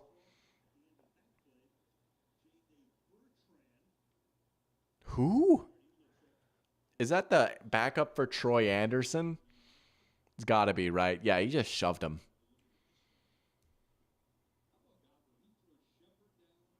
Yeah. I mean, it might have been inbounds, but Colts with AR best run game. That's pretty sick, isn't it? Yeah. JT is good. No, I have him in a fair amount of fantasy leagues. Pretty happy about that. Green Gandalf saying that pressure percentage is gross, and they took Penix over Turner. Yeah, I mean, they needed an edge rusher. Even with Judon, right? They still need another edge rusher. But they took a quarterback. They could have had Turner. They could have had Latu. They could have had Jared Verse, who's looking pretty good right now. Just won Defensive Rookie of the Month. Yeah.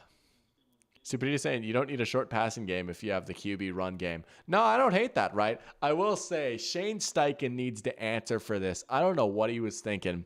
I was watching a good amount of the Colts-Steelers game on Sunday, right? Richardson gets hurt, goes out, comes back in a few plays later. First play, quarterback run. Richardson gets hurt again. I'm like, dude, just protect him for just like a second, Let him breathe for a second. But he should be back, right? Honestly, he didn't play a lot, but I thought Richardson, he had 4 pass attempts, and so maybe it's easier for me to say, but I thought that in those 4 pass attempts, he looked pretty good. I'm coping as hard as I can. But big win for the Colts. Good play by Grady Jarrett right there. Going side to side a little bit. Look at that. Brings down my boy Bucky Irving. Here you go. Now there's like, all right, we're going to come out and empty. Again, 2 backs out on the field. We've seen that a lot. A lot of 21 personnel. Oh, Cade Otton getting crushed. He's got a rap lyric about him. He did leave 2 touchdown drives, 4 pass attempts. No, I mean, that's the best the Colts offense has maybe looked all year. And it was against a very good defense in Pittsburgh. So it's a promising win for the Colts, honestly. Believe me, I'm still like kind of in on the Colts, right? I'm not off the wagon just yet, man. It's going to take a little bit more than that to knock me off.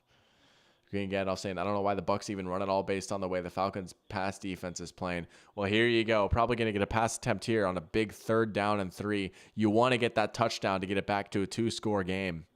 Probably 4-down territory. And he's going to go down. Falcons with pressure. It's David Onyemata. That's a big sack. We've seen a few big sacks now. Uh-oh, Baker looking a little ginger getting up. The 3-man rush, and they get home up the middle. I know. Oh, man. JT O'Sullivan is probably sick to his stomach right now. I can only imagine what he's going to say when he does a Baker Mayfield quarterback. So, 3-man rush up the middle, and we get beat.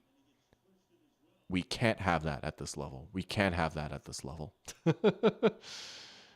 Jinxed him. Yeah, that's tough. That is an oucher right there. Falcons, keep it a 1-score game. There you go, Henry. Bend but don't break. Bend but don't break. Baker looking shaken up on the sideline. Ooh, that's something to monitor. Who's the Buccaneers backup? Is it still Kyle Trask? There's no way. Is it still Kyle Trask? Shut up. It is. No way we see Kyle Trask in this game. Wow. Wow. Interesting. Well, we'll see, I guess. That's crazy. How is Bucky Irving doing in fantasy? Check my sleeper app here. Oh, he's got only 5 points. He was projected like 6.5. Come on, Bucky. We need you to step up on this bye week. 5th sack of the season, says Henry. Dude, there are some hilarious Falcons sack numbers out there. I mean, if you look at through the years, let's just take a look. Falcons Pro Football Reference. I mean, it's the curse of John Abraham, right? Unless you want to count Vic Beasley. That is crazy. That is such a Falcons moment right there. 5th sack of the season. Oh my gosh. I mean, let's just go down memory lane. Let's see some of these sack totals, shall we? I feel like last year maybe wasn't horrible. I don't know. Maybe it was. Last year. Oh, I have to scroll all the way down. 42 last year. Holy smokes. The year before, it could not have been more than 30. It was atrocious. 21. 21. It could not have been more than 30 again this year, right? 18 sacks. Who led the team in sacks? It was Dante Fowler with 4.5. Oluokun was second on the team in sacks. All right. That's enough Falcons sack totals. Goodness gracious. Falcons moment. Oh, man. We got Michael in here. Let's go. Welcome to the stream, Michael. Saying, after watching the Mets-Brewers game, I don't think that anything tonight is impossible. Did we get a crazy moment in the MLB playoffs? Hold on a sec. Yo, the Mets won. Oh, I'm sorry, Henry. Henry not liking the Mets. Understandable, right? Dude, I hate baseball. Oh, don't talk to me about MLB right now. No, the playoffs have been fun. I haven't done a lot of watching of it yet. I'll have to lock in a little bit. That's crazy. It's a ninth inning rally, it looks like. Wow. They were down 2-0, and then they score 4 in the ninth. That's insane. How about the Mets? Moving on. That's crazy. Henry would love for the Falcons to get Hassan Reddick somehow. We really do need to make a change to get some more pressure. Yeah, you need that second guy. And, you know, I'm not even going to say it. I mean, you probably know what I'm going to say, as in, like, they had a chance to get another edge player. Reddick would make a lot of sense here, honestly, right? Like, he kind of fits their timeline, right? Like, all right, fine, let's just pay a premium. We need to, like, kind of step up and be a serious team here a little bit. It's clear that Judon's not enough. Whatever. Maybe you feel a little risky, like getting two aging, slightly injury-prone edge players together, but, like, you got to do something, right? So I do wonder when this staring contest between Reddick and the Jets is going to end. Like, it's got to be soon, right?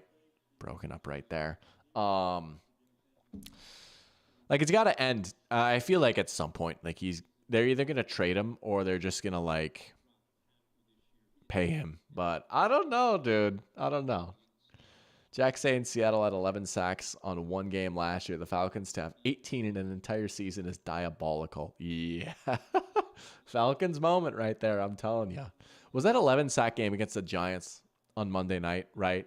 Didn't, like, Devon Witherspoon have, like, 6? I mean, not 6, but... Baker not looking good on the sideline right now. Yeah, it's not promising, man. That would be such a bummer. He's playing so well. Kirk! Ray McLeod! Ray McLeod! Yo! How about it? Ray McLeod cooking. Game Solve saying this year, Ravens lead the league with 6.4 yards per rush. Which team is second? Is it the Packers, Cardinals, Eagles, or Commanders? It's got to be the Commanders, right? Their run game has been really good. Like, Brian Robinson has been good. Eckler's been good. And Jaden Daniels, obviously, like, we know what he brings as a runner, too. It's got to be the Commanders, right? I think it is the Commanders. Bijan still on his feet. A big run. It's a big run for the Falcons to end the third quarter. Dude, I'm not going to lie. The Commanders' run game is sick. If it's not them, no. There's no way it's the Jaguars. That's impossible. There's no way it's the Jags. How? Hold on. Nah, I got to look this up. I find that so hard to believe. Not defense. Whoopsies. I guess I can't find it on here. Whatever. I'm going to believe you, dude. That's insane, though. That's actually insane. I guess Bigsby's had some nice runs. ETN's had a few nice runs, and they just probably don't run it a lot, I guess. That's truly insane. There's just no way I would have possibly guessed the Jags. Little banter right there. Hey. Oh, man. Poor Jack finally gets a competent fantasy QB and he gets hurt. That's so tough, man. Yeah, we'll see about Baker pretty soon here, I guess, right? Falcons probably going to score soon. Bucks probably get the ball back soon. Commanders fans must have busted out the time machines because we're clearly back in 2012. It kind of feels that way, doesn't it, right? Sick run game with an exciting young rookie quarterback and the offensive play callers getting some love. Yeah, man. What can I say? What can I say? It's an exciting time for the Commanders right now. Commanders might have the best offense and worst defense in the league. Incredible watch value. Oh, I'm with you. I will say I might have been terribly wrong about the Commanders as a whole. I still feel pretty convinced about my take about their defense. I'm not fooled by the 14 points that the Cardinals scored last week. But I tell you what, man, the Commanders, like, they're scoring at such a ridiculous rate right now. Like, nah, they have honestly been one of the most exciting teams in football right now. Like, you know what? It's good for the game. I like it. I like it. Let's see. Game solved says the Jags are tanking for Travis Hunter. Oh, please. That would be sick. That would be pretty sick. Hopefully the Commanders don't host the Seahawks in the wild card round. Yeah. What was it? Trent Williams punched Richard Sherman after the game or something like that, right? Oh, man. That was crazy. And Trent is still in the league. How about it? Michael says, except we'll be talking about the Dan Quinn coaching tree instead of Mike Shanahan. We'll see about that. Dan Quinn. Green Gandalf saying, oh, you mean my take that Jaden Daniels is bad? Maybe. Dude. And honestly, I think the most encouraging thing for Daniels is that, like, never forget. Now, I deserve to eat crow for that one. Like, I've just been straight up wrong. He's honestly grown in so many of the ways that concerned me, right? We'll get to that here after this play because I don't know. Something might happen here. I'll just hand it to Bijan. Decent run right there. But honestly, for Daniels, like, I was scared. Like, oh, in college, he was hesitant to throw over the middle of the field. Oh, in college, he took a lot of bad sacks. He didn't handle pressure well. Maybe he scrambled a little bit too much. And I thought, oh, maybe his game won't translate well because it's just a lot of hitches and goes to Brian Thomas Jr. and Malik Neighbors. And he wasn't good until he was a fifth-year senior, and his offensive line was sick, and his receivers were sick, and all this and all that. Dude, it just straight up has not mattered. He's throwing over the middle. He's made a few nice throws under pressure. Like, honestly, the offense that they're running has worked so far. I didn't think it was going to work. I did not think the Cliff Kingsbury, Jaden Daniels marriage was going to work in the NFL. It just straight up has. And you know what? I have no issue being wrong. Like, we're all wrong sometimes, right? Like, even the brightest football, like, literal NFL GMs are wrong. But nah, dude, honestly, like, I'm not there with, like, he's Stroud just yet, right? Because, like, it's 4 games. All right, let's see against a serious pass rush this week in the Browns. You know, there have been some pretty poor pass rushes this Commanders offense has gone up against. But I tell you what, man, regardless of what happens the rest of the season, I'm not going to lie, dude. Like, if you told me that the Commanders won 3 games all year, I would have been like, yeah, that sounds right. They've got 3 wins in September. But Henry asking where I think Devontae Adams goes. I think it's going to be the Jets, right? It's got to be the Jets. Or he just stays put. But that's such a lame answer. Jets makes the most sense. They seem the most intent on getting him based off reports that you see. It makes sense. They need another receiver. He's Rodgers' buddy. They're all in. They want to do this and that. But I do like the Steelers fit too. I like the Steelers. The Ravens would be fun. I mean, there's a lot of fun, different options out there, right? But I would say my money would be on the Jets probably. He's not playing. His hamstring is acting up, so it might happen soon. Bucs defense is getting banged up. Jordan Whitehead just got hurt. They're without Antoine Winfield Jr. too. Yeah, you're starting to get a little shaky on the back end now if you're Tampa Bay. That's pretty rough. You might want to actually throw the ball here. Now they'll run it with Algier. Oh, he stopped. He stopped. Tampa flying to the ball. Green Gandalf is never wrong because he doesn't broadcast his draft takes. Hey, you never miss a shot if you never take a shot, right? Yeah, you got to go for it at this point. 3 points ain't going to do you a whole lot. Now you pass it. He's got Mooney. Mooney breaks a tackle. Mooney scores. Touchdown. Falcons. It's Darnell Mooney again. Bro, I guess pick up Darnell Mooney in fantasy. They're going to keep going to him. Nah, he's been good. And this is like the Darnell Mooney game. Todd Bowles can't believe it. Todd Bowles is Surrender Cobering.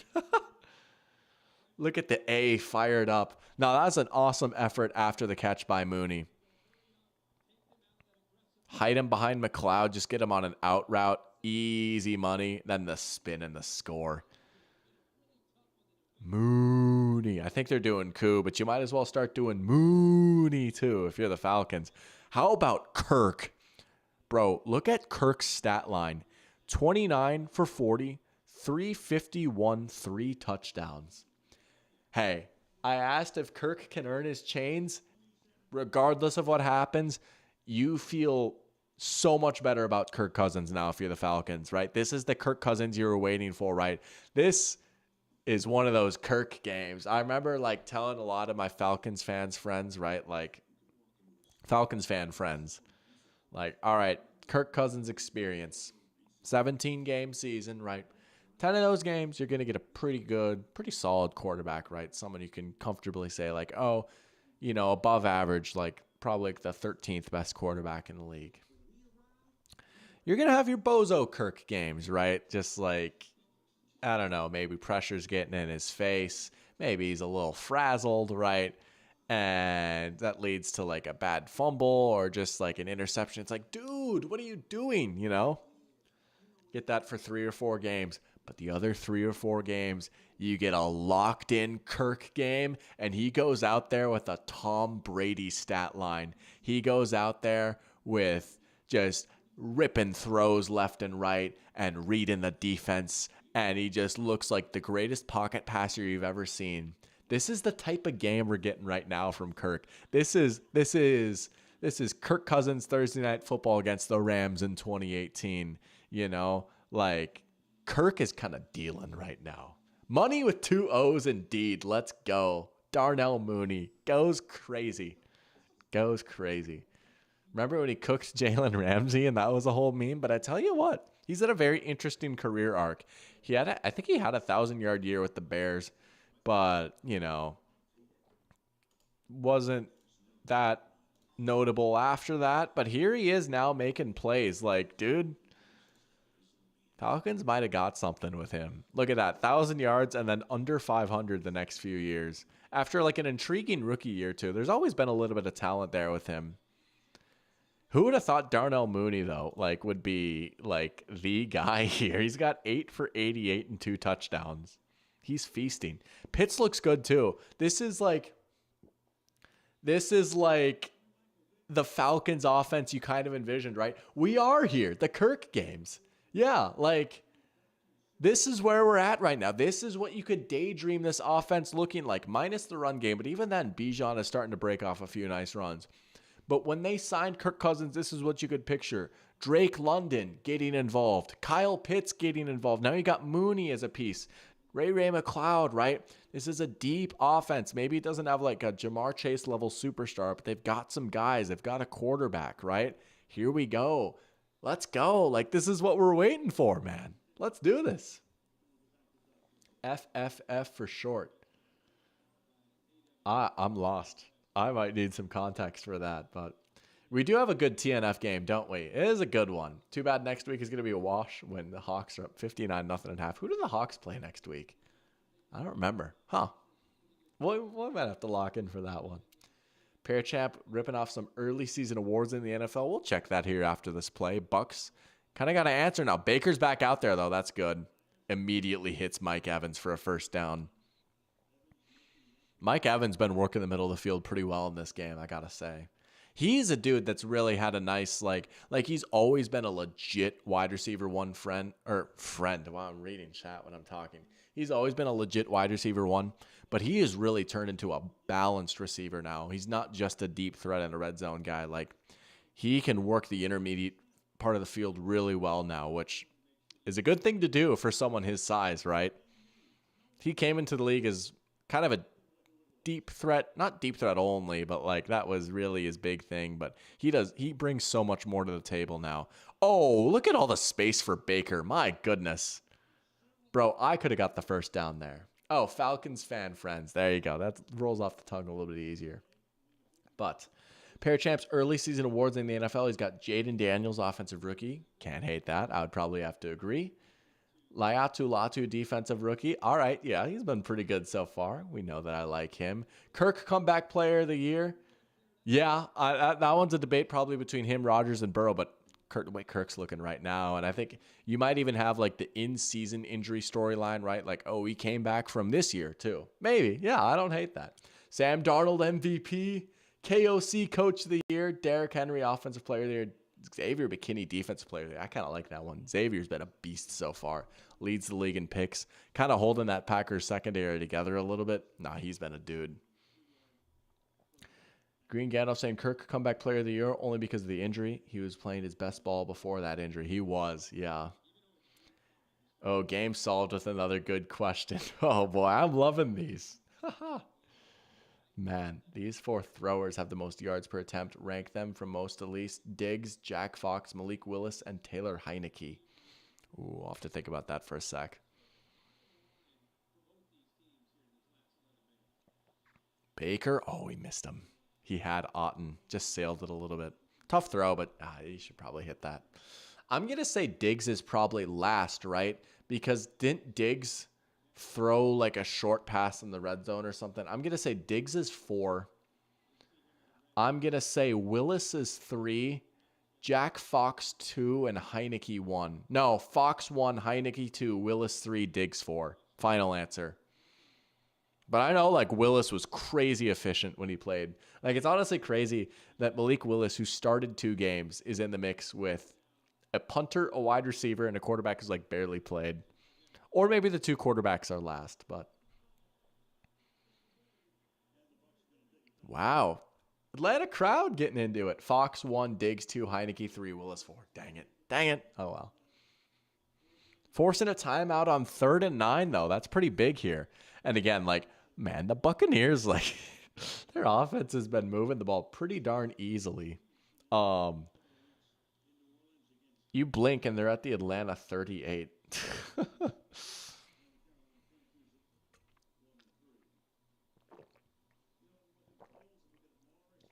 Michael would love to see the 8 out on those players. I bet you Jack Fox is like a 17 yards, maybe not super high.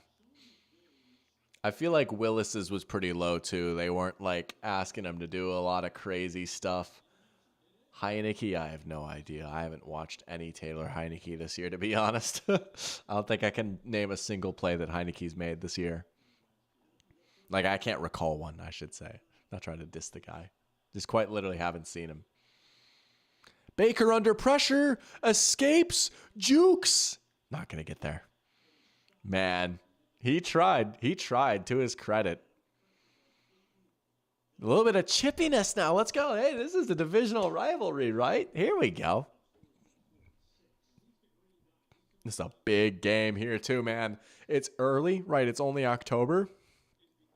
But considering the just the strength of these 2 teams, that they're probably the 2 division favorites. You could throw the Saints in there too. I get that.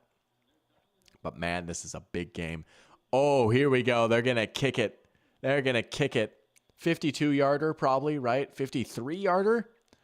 McLaughlin is pretty good though, isn't he? Yeah. Dude, like every kicker is good now. It's honestly insane. Every kicker is good. Right down Peachtree Street. Let's go, Al Michaels. He knows his Atlanta. Peachtree Street. Yeah, which one? Which one? I hear Peachtree. I immediately think of the Peachtree Burger from Taco Mac, which if you know, you know, dude. I got put on Taco Mac last year. That place is goated, dude. That place is absolutely goated. I love me some Taco Mac. It's actually been a minute. It's been a minute since I've been to Taco Mac. I might have to make my triumphant return, but oh, the Peachtree. The Peachtree Burger is good. Some 3 Mile Island wings, lemon pepper wet wings. Oh, yeah. For real eaters, baby. Let's go. Henry saying Cade Otton not wearing gloves is such a sicko move. Dude, I love it. Playing the game bare knuckles, right? Oh, yeah. Down and dirty. I love it. I absolutely love it. Bare knuckles. I'm going to sound like a wannabe football player here, right? I only played football up until 8th grade, but back when I played FM athletics, like 7th grade and whatnot, middle school football in 8th grade. That's what we'd call it when you'd roll up to practice with no gloves, be like, oh, going bare knuckles today, huh? Oh, man. Dude. Oh, fun times. I was an offensive guard with a nasty streak. Played a little defensive end. I played defensive end. I was a starting defensive end for the 8th grade B team because I was the only one who knew how to actually set the edge. I was tiny. I'm not saying that I was very good by any means, but literally everyone that they tried at defensive end just wanted to shoot up field and try and get a sack, even though like it was 8th grade football and we were barely passing. Literally everyone just wanted to shoot up field and like make a big play. And you know what? I will very rarely gas up my actual football skills. Right. Again, that's why I'm doing this. I knew how to set the edge though. And so they're like, Eric, you need to play because like you like none of the other guys can do that. I was fundamentally sound, baby. And then I would get the daylight hit out at me when we'd play against Moorhead because their kids were like 3 times the size of me. It was honestly kind of hilarious looking back that I played on the line. I took some nasty hits playing up front, but game solved asking if I like the TNF red circle under the defensive players, the orb. I don't hate it, right? Like it's kind of fun. I am a sucker for prime vision. I don't think it is funny. Like it can be kind of ambiguous. Like, oh, this guy might blitz. Like they highlight potential blitzers. And sometimes it is right. I think it's a cool feature and it's going to evolve over time as the technology gets better. I don't hate it though. Like I don't think it takes away from anything. I don't think it's like distracting. So, right. And the green orb for when they're open. All right. I have no problem with that. Michael saying it was hard to see Heineke this year when he was constantly underneath TJ Watt. Yeah, I mean, a lot of guys have been constantly underneath TJ Watt, it feels like. Green Gandalf saying every kicker is good except for the Packers kicker. Yeah, that was pretty rough.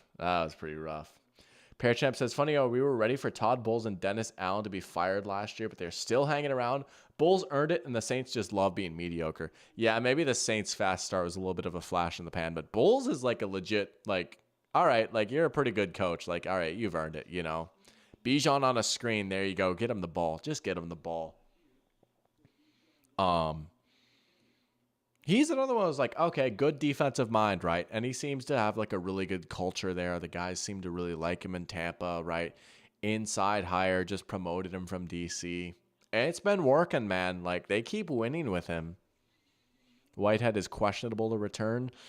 At this point in the game, you've got 10 minutes left. He's probably out. We'll see. With a hammy, I think it was, right? There's Bijan trying to get to the outside. They do need the thicker kicker, don't they, man? There's a lot of teams that could employ the thicker kicker. The Packers, yeah, that was pretty rough. That did kind of set the tone for the game. And I was like, oh, sick. Kickers are mixing against us now. Let's go. That used to not happen. Jeez, another injury. Tampa's going to run out of guys, man. Yaya Diaby out now. Man. Jeez.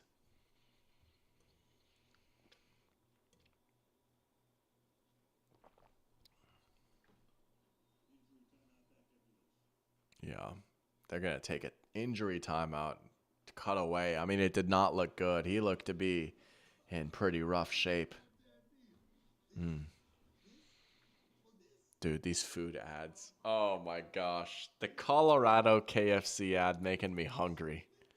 I haven't had KFC in so long. That is like my ultimate guilty pleasure. Like, dude, honestly, sometimes KFC original recipe just hits the spot. And I love me some crispy fried chicken, right? Like the extra crispy is good too. Don't get me wrong. But if I'm going to go for the crisp and for the crunch, I'm going to go to Popeyes, right? There's just a certain itch that original recipe scratches that can't really be scratched by any other fried chicken. Believe me, I've had better fried chicken than KFC. But there's something so very specific about original recipe. Dude. Oh. Maybe one day I'll get it. Oh, man. Game solved asking what happened to the Broncos safety that the Falcons signed. Forgot his name. Justin Simmons. He's very good. He's been very good this year. He and Jesse Bates have been like a fantastic duo up top, right? They do a good job of taking away the middle of the field. You look at some of these passing charts against the Falcons, and it's like, wow, they're only throwing to the boundaries because Simmons and Bates are there, and they're going to just lock down that part of the field. They've been awesome. I get why the Broncos cut Simmons because the Russ contract was just so bad and they needed to get out of it. It blew my mind how long it took Simmons to get signed. And I get safeties aren't cool anymore. No one wants to pay safeties, and they probably asked for a lot of money. But man, like, you also can't tell me that there wasn't like 20 teams that could have easily upgraded with Justin Simmons out there. At least 20 teams. So he's maybe not the all-pro he owns, but he's still a very good player. And him and Bates, that's as good as it gets. The best safety duo in the league for sure. Bucs defense coming out of this game looking like they just escaped Chernobyl. I think I said that right. I know exactly what you're talking about, though. That one Russian city, right, with the radiation. Dude, it's bad. They just got to get out of this game at this point, right? And obviously, like, they got to hold on and win here. But my goodness, like, you got to hurry out of the stadium and get on the team plane after this because they are just banged up everywhere. That is tough.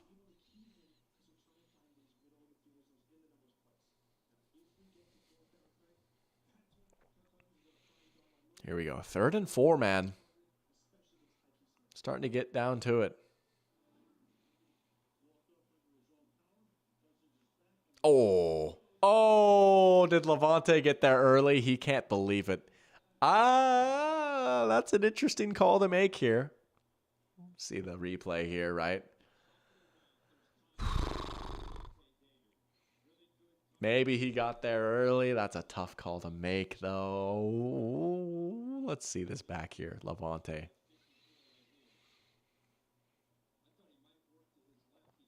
Oh, yeah, no, he's grabbing him. I get it. You know, maybe if you're a defender, you feel like that's a little harsh, but he did grab him way before that ball came out.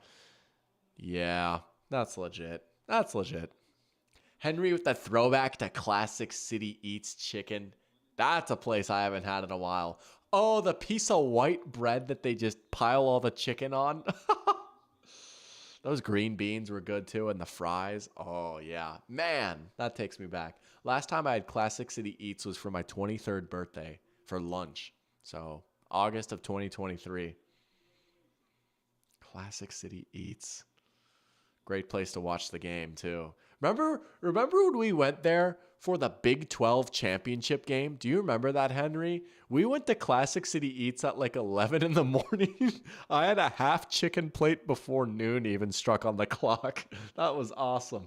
That was a fun day. You were there, right? I think. Did you? I think so. It would have been, was it the 2021 Conference Championship Saturday? I think so.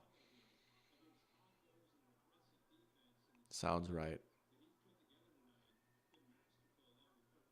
Anyways, that was a big moment for the Falcons there to get that first down. There's Drake London. There's the green orb, right? For a player likely to get the first down. There's Drake London over the middle. A little bit deeper down the field now, but same idea. Just have him sit down in between the numbers. Kirk is going to find him. Look at him come back to it right there. Vikings have more touchdowns at MetLife than the Jets and Giants combined. That's wild. I actually didn't know that. That's pretty sick. Let's go. Skull. Get a flag down. Probably a hold. Run game is starting to slow down a little bit again. Had a few nice moments on that last drive, but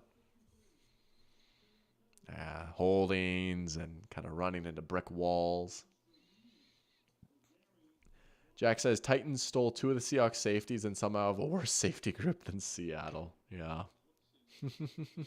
Yo, we got Oscar in here. Let's go. Welcome to the stream, Oscar, saying Kurt is dealing. Dude, I'm telling you, this is the Kirk Cousins game, right? This is one of the 4 locked-in Kirk games you're going to get. You'll get 10, like, average Kirk games, like what you expect. You'll get the 3 or 4 Bozo Kirk games, but you'll also get the 3 or 4 Kirk locked-in games. This is one of those right here, so enjoy it. There's Ray again.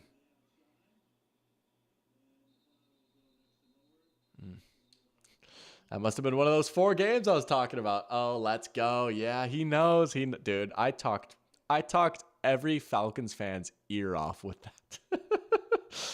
Oh man. But it's kind of a shame that it's like this game is happening in a game where you can't run the ball at all, and it's like had to be all Kirk, right? Like if you could even like trust your run game a little bit more right now, you probably wouldn't be trailing, right? Pitts after the catch a little bit. All right, they kind of needed that to get to like third and decent, right? Field goal would tie it up here, but again, like I don't know, like maybe they just didn't have full faith in Koo. He did drill his last kick at least, but I guess he has a 54-yarder under his belt. But it's still like that is an interesting decision not to let him try the 57-yarder. Guess it's probably not quite in his range. But you just gotta. Oh no, Mooney dropped it. No. He's been playing so well, too. They had him wide open. Oh, my goodness. That was there, man. The dude that's been torching the Bucs all night, they get him wide open.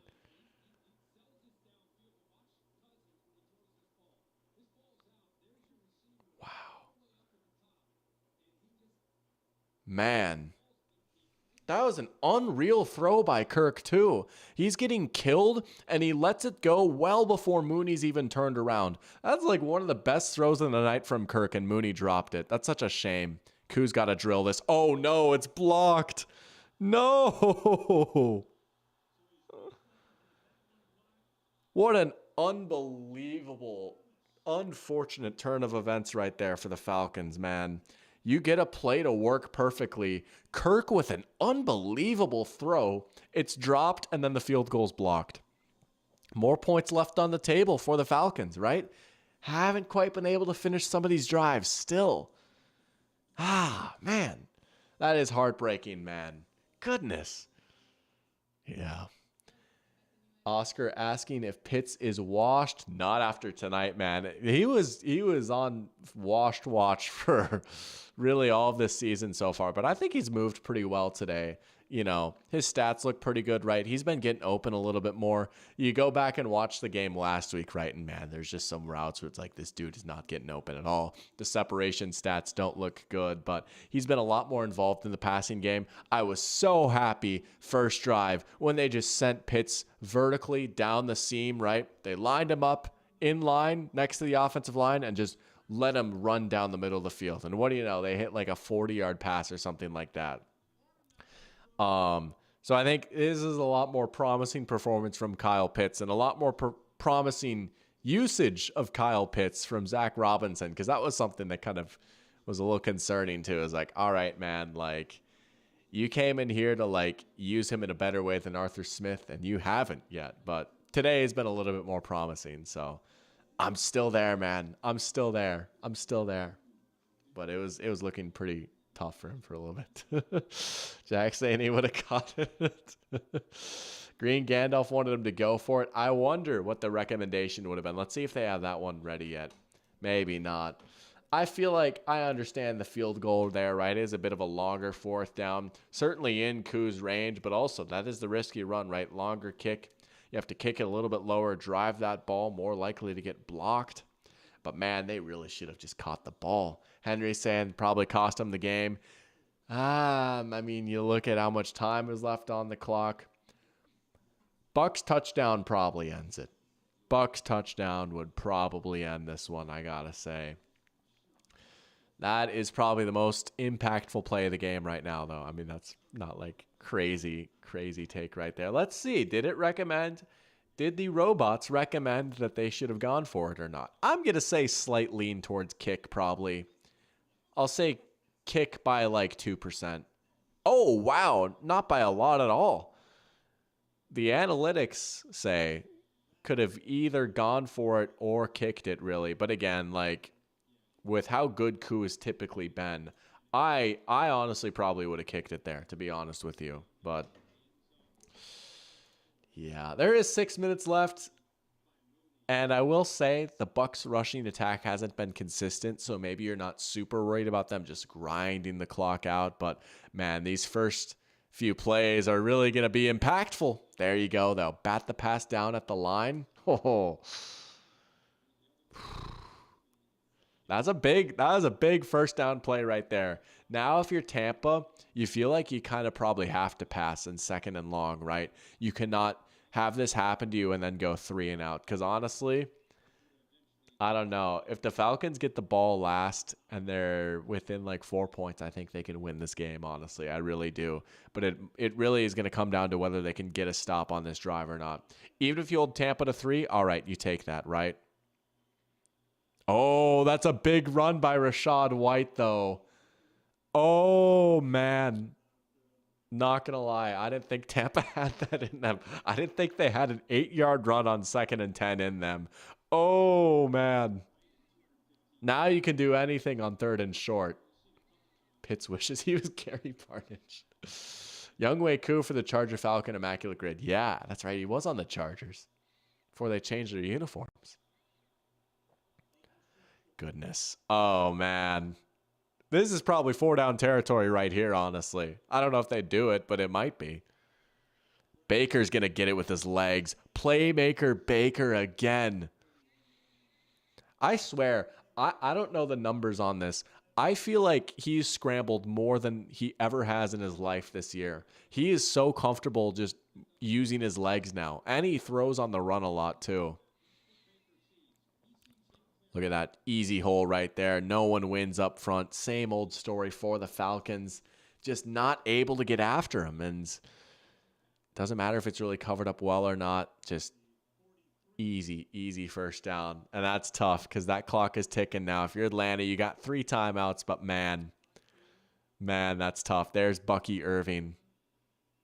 Uh-oh. Maybe the Bucs can kind of chew some clock and grind it out. Man. Yeah. Poor Mooney, dude. He's played such a good game, too. Oh. Here comes the Bucs O-line. They're talking about it right now. How much like they've invested in it, right? With the first-round draft pick, Graham Barton, and they paid Tristan Wirfs big money. And this was such a problem for them just a few years ago, the final year with Brady. The line was so bad, but they have fought tooth and nail to turn this into a good unit. Play action now going to Bucky. Oh, look at him make a guy miss. Honestly, maybe he could have taken that to the left and had a little bit more space. What do I know, right? But I don't know. From my screen, at least, from up here, looked like he might have had space if he had shot that out left instead of trying to cut back inside. Another 3rd down, though. You could probably run it here. I mean, if you want to get greedy, right, just run it twice, get 2 yards, right? If you pick it up, first run, great. If not, come back and try it again. I wouldn't feel good if I was the Bucs and I kicked a field goal here. Honestly, I wouldn't really feel good about it. They're going to try with White, and they're going to get it. Oh, man. First down. Wow. Thank you so much, Alex. Alex Nunez saying, hey, Dr. Pig, your QBs are overvalued video is the most refreshing take I've seen in a long time on the subject. We all need to talk about that more. I appreciate that so much, man. Thank you so much for the super chat. Really appreciate it, man, and I appreciate the love, too. Glad you liked the video. Welcome to the stream. And you know what? Welcome to the Dr. Pigskin family. That's awesome. Let's go. Watching a little primetime football right now, Falcons and Bucs. But yeah, you know, that's good to hear. That makes me happy. That just made my night, man. I appreciate it. There's Bucky again. You know what? Oh, no. No way. He fumbled. Oh, my goodness. Bro, I was literally just about to say, you know what? Maybe the Bucs just can run it for the rest of the drive and, like, completely close it out. Poor Bucky, dude. He's been running well, and he just fumbled. Oh, no. Dude. Oh, no. Jesse Bates with the peanut punch. Oh, my goodness. What a play by Jesse Bates. Oh, he went out and got it. Unreal player just made an unreal play. That's why you need, like, you know what? Sometimes you just need your superstar to, like, save the game for you. I mean, my goodness. Look at that. I'm looking at the win probability chart on ESPN right now. Man, it just took a dip. Alex saying, even if Jaden Daniels was your example, your broader point still holds up. You know what? I appreciate that because you know what? You're right. Jaden Daniels, L take. I owe him an apology. I owe the Commanders an apology. Absolute miss. But you know what? Let's go. Okay, who is cosplaying Pete Alonso on the Falcons? Dude, we need a Mooney redemption touchdown right here. We need a Mooney redemption touchdown. Game solved wants the 75-yard Bijan touchdown for his fantasy implications. You know, that'd be pretty fun too, right? Get Bijan a signature Falcons moment. Uh-oh. Well, Kirk goes down again. Logan Hall again. That's his second of the game, I think. 3rd and long. For the Falcons, do you dare take this into the 2-minute warning, right? I mean, you still do have all 3 of your timeouts, but my goodness, you're staring down the barrel of a 3rd and 19 now. Yeah, no, you do got to snap it, right? Save that clock stoppage. Oh, they're just going to dump it off to Algier? Oh.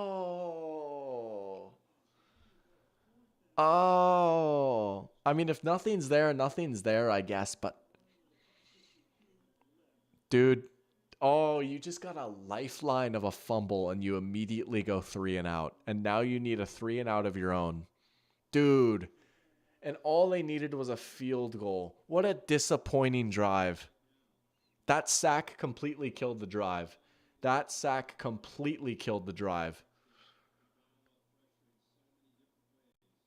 Man.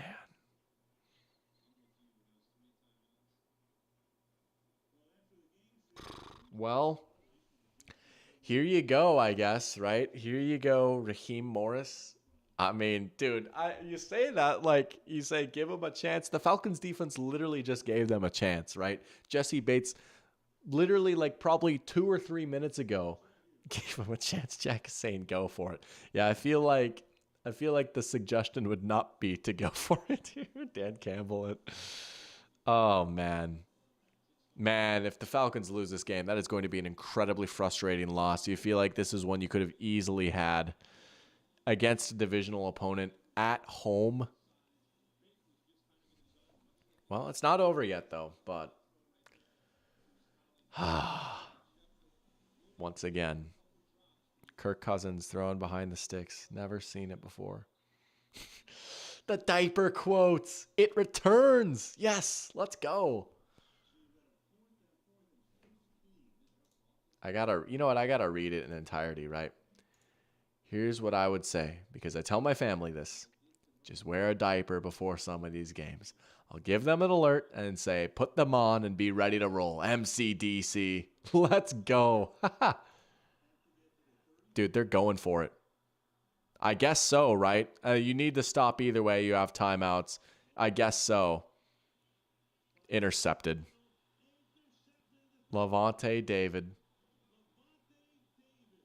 Well, you need the 3 and out either way, I guess. Honestly, well, if you get a 3 and out, they get points. I guess you take the shot. So here's the line of thinking, right? You're willing to chance it to try and get the 15 yards. Because if you do get it, that is the best possible outcome, right? If you get the first down, that is the best thing that could possibly happen. If you don't get it, the Buccaneers take over deep in your own territory. Sure, right? But either way, even if you punt it, you just need 3. Like, you cannot allow a first down, regardless of whether you punt it or not, right? Bucs get a first down here, they win. Bucs get a first down after the punt, they win too. So you might as well chance it, even if it's small odds. All right, I at least kind of understand that. Here's Rachaad White, wrapped up, timeout. There you go, right? Now it sucks because Tampa can kick a field goal here to go up 6. Wait, 6, right? And you're going to be taken over with no timeouts. But, like, you'll have a decent amount of time. Honestly, I get that. What do the nerds say? Honestly, I understand that, though. Most normal NFC South game. It is a little wacky, though, isn't it? I'm not going to lie. I expected them to punt. But now that I've walked through it, I see the vision. I understand it. I wonder. I wonder.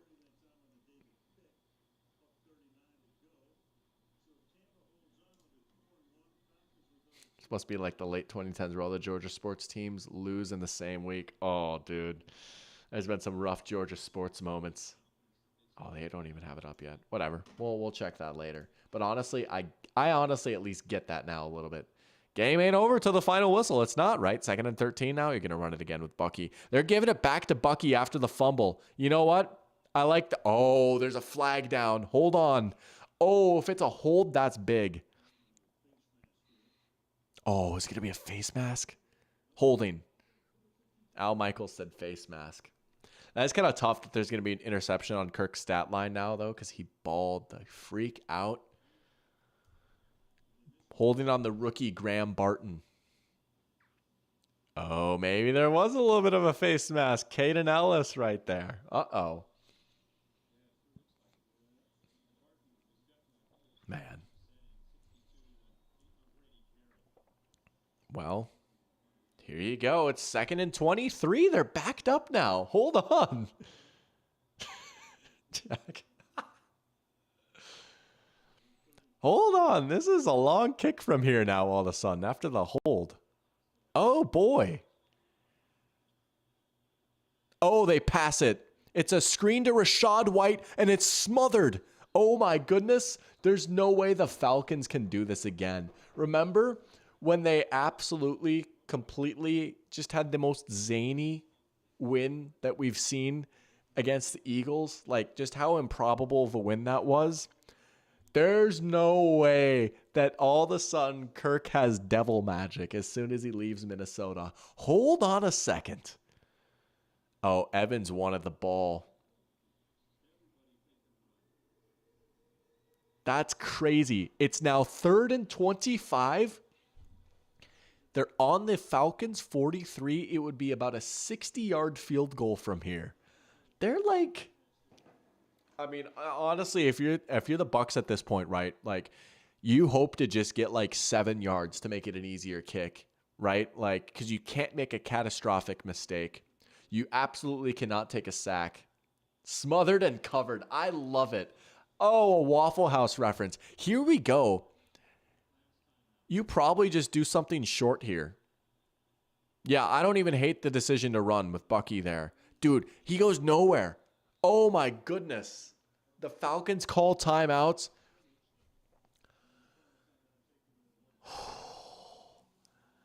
I mean, if you're the Bucs, like, here's the thing, right? Because if they kick it and miss it, then the Falcons take over with unbelievable field position. Do you punt it here? I wonder, would you punt it here? I'm usually not a big advocate for punting.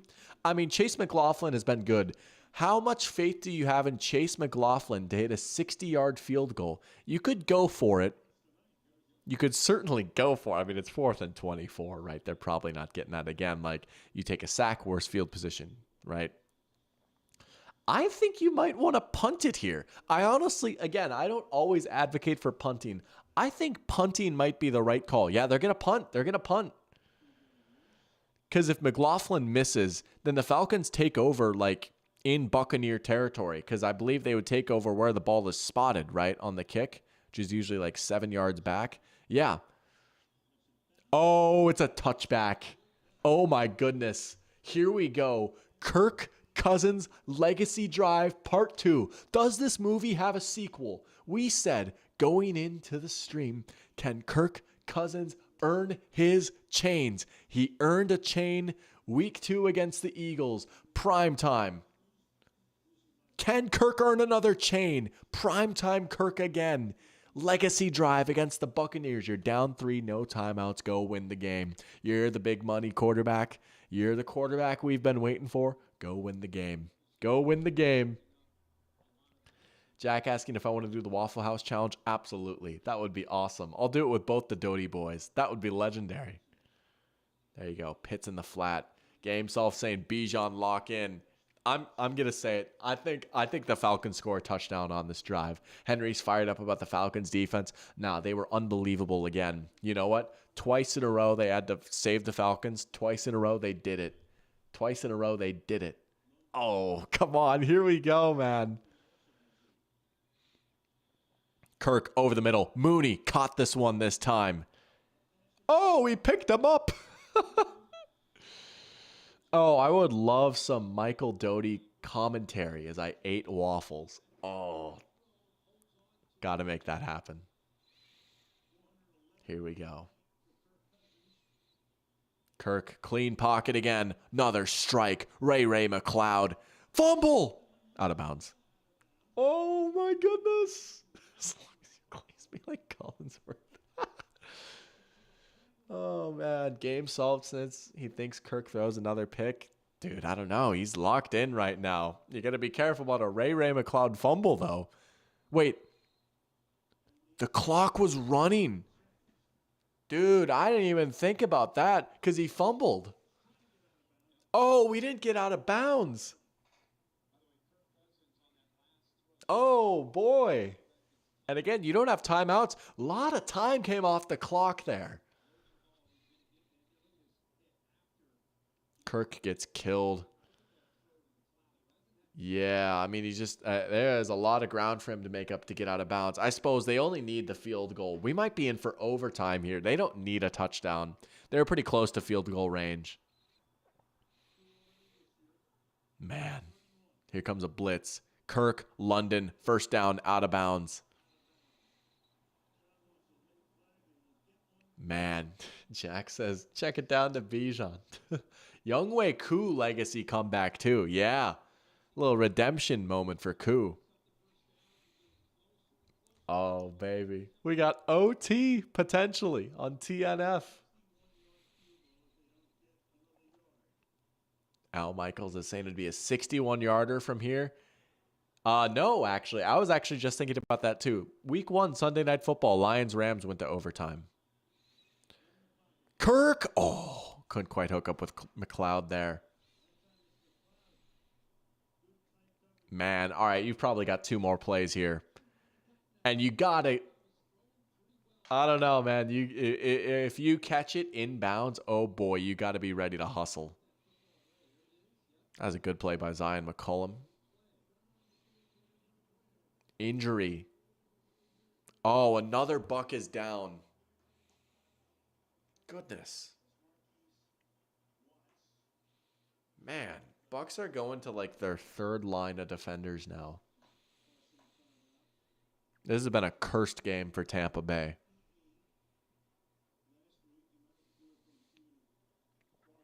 Jack says he thinks only 2 games have gone to OT all year. Could be wrong. What was the other one? What was the other one? Hold on, let me think. So yeah, there's Lions, Rams. What the heck was the other overtime game? I have no idea. What was the other overtime game, Jack? No, you absolutely cannot pass inbounds. Yo, that's right. Seahawks, Patriots. That's right. I'm not going to lie. I was pulling for Jacoby Brissett and the Patriots in that one. Jacoby. Yeah, I forgot about that.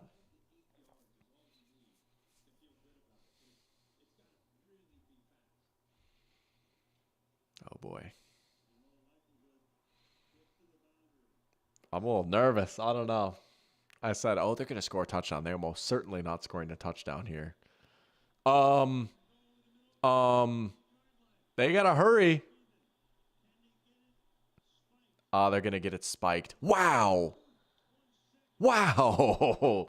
That took some guts, man. That took some absolute guts. Oh, my goodness. You know what? Kirk got him there. They got what they needed. That took some absolute guts to throw that ball. Here we go. 1 second for Koo to tie this one up and send it to overtime. It's a 46-yarder.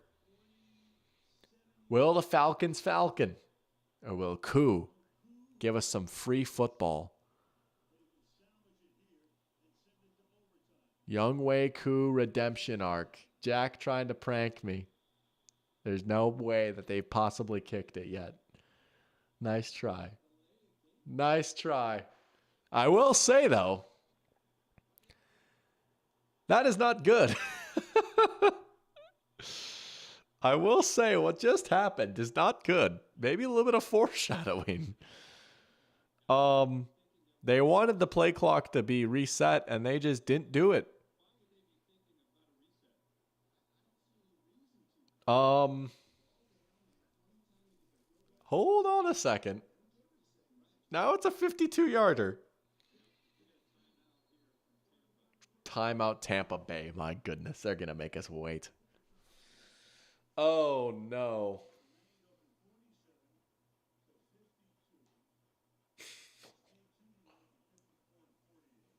There's no way that the delay of game impacts this kick. If he actually misses, just call me a prophet. Nah, you two might be onto something here now after an extra 5 yards, right? Koo is a great kicker. He's had one blocked. He missed a few. And now you got to go a little bit further back.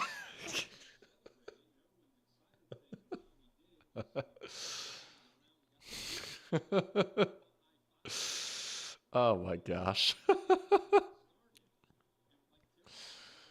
Here we go, man. This kick is not a gimme.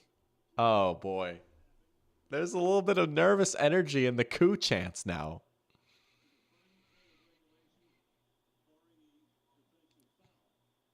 Can Youngway do it? Will we have free football? It is up and it is good, and we're going to overtime. Oh, my goodness. You know what? I can sign up for more of this game. I can't complain. This game has been awesome. I cannot complain about a little bit more of this game. Overtime. 30-30. We have had an awesome game, man. This has been a TNF certified classic. Drilled it. Koo with ice in his veins, man. Let's go. Clutch Koo. Anti-profit. Oh, tough look for the brand. Tough look for the brand. Oh, this is not open.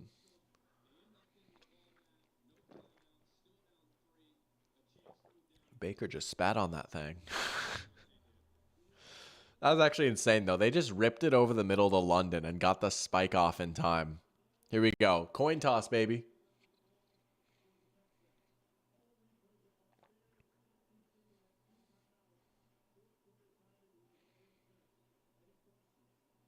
Yo, little coin toss advice. You see that guy just sprint in there? That was awesome. Oh, there's the crucial catch patches. Oh, the Falcons win the toss. The Falcons will start with the ball. Well, here you go, right? This is how it's set up. Falcons get the ball to start things off. They have a chance with the touchdown to just go out and win this thing outright. Man. Kirk might go for 500 in this game. There's a chance. He needs 60 yards to hit it. 500 passing yards, though. Man. Yeah, that's a very good point, Green Gandalf. Bucks, like, third-string defenses out there at this point. They were banged up coming into this game. They've had, like, 4 or 5 guys get injured now in this one. They've kind of been on their last legs a little bit. Yeah, you probably do like the Falcons getting the ball first, like to just go down, open it up with Kirk. It's been working, right? Yeah, that's an excellent point. Man, Oscar's fired up. How about it, man? Like, hey, getting that spike off with a second left after having the stones to throw it over the middle with 12 seconds and no timeouts, that was pretty impressive. Yeah, if you're the Falcons, you got to be feeling great winning that coin toss right there. A big game, too, that might have massive implications. Jack is gassing up the Shane Waldron agenda. You know what? Hey, you got to take your wins, right? You got to take your wins. Come on. Bejonimus St. Robinson.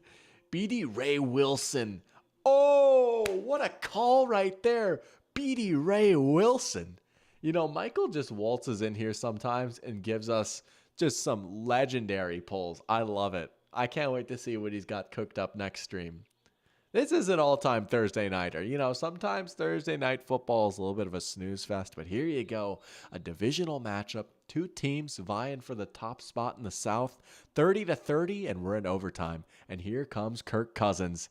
They've got the cool cinematic shot of him walking out onto the field.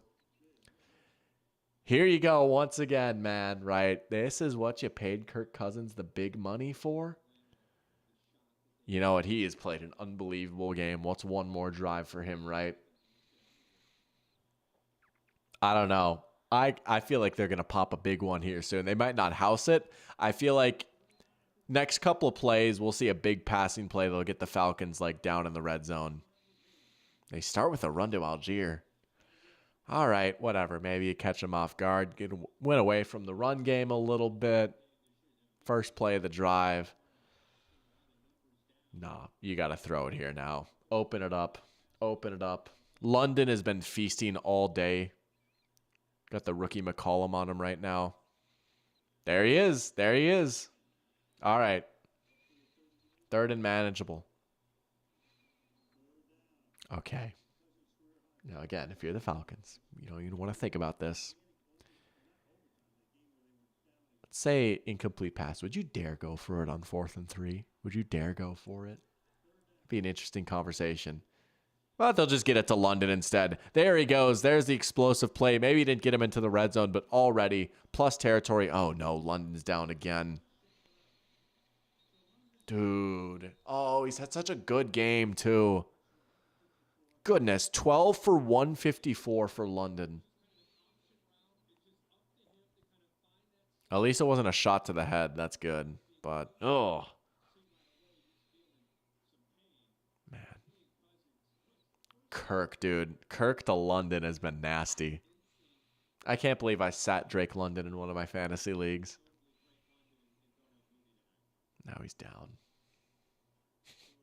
Michael saying, maybe if the Falcons win, all beer at Cutters will be $1. Cutters. That's a name I haven't heard in a while. Cutters.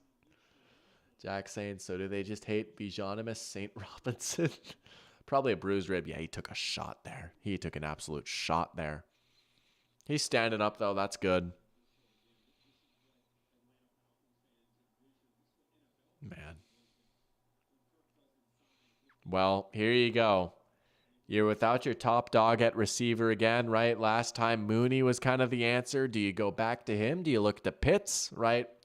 One of these dudes has got to step up, and they've, like Pitts and Mooney and even McLeod for the most part, have all had pretty good games, right? Everyone's kind of eaten with how Kirk is throwing the football, but it's tough to lose your top answer now.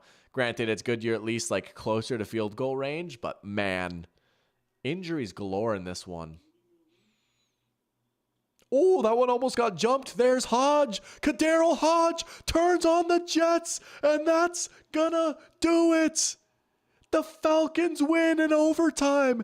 Kirk Cousins over 500 passing yards and the win. Oh my goodness. Falcons football is back. Falcons football is back. Kirk Cousins. Someone get him his chains. Oh my goodness. Kadarrell Hodge. Get out of town, man. The Falcons, again, making the impossible possible. Oh my goodness. Oh, look at that. That's so sick. Look at Kadarrell Hodge. Dare I say this Falcons team is looking pretty fun. If Drake London is healthy, this passing game keeps doing this, if they can get the run game going a little bit, dare I say this Falcons team is pretty fun, man. Here we go. NFC South race is on. The race is absolutely on for the NFC South. Oh, what a game. What a game. Sometimes you just gotta applaud. You just got to applaud, man. Good football all the way around. I was satisfied tonight. This moved me. This moved me. Oh, no way. Kirk is leading swag surf. There's no way.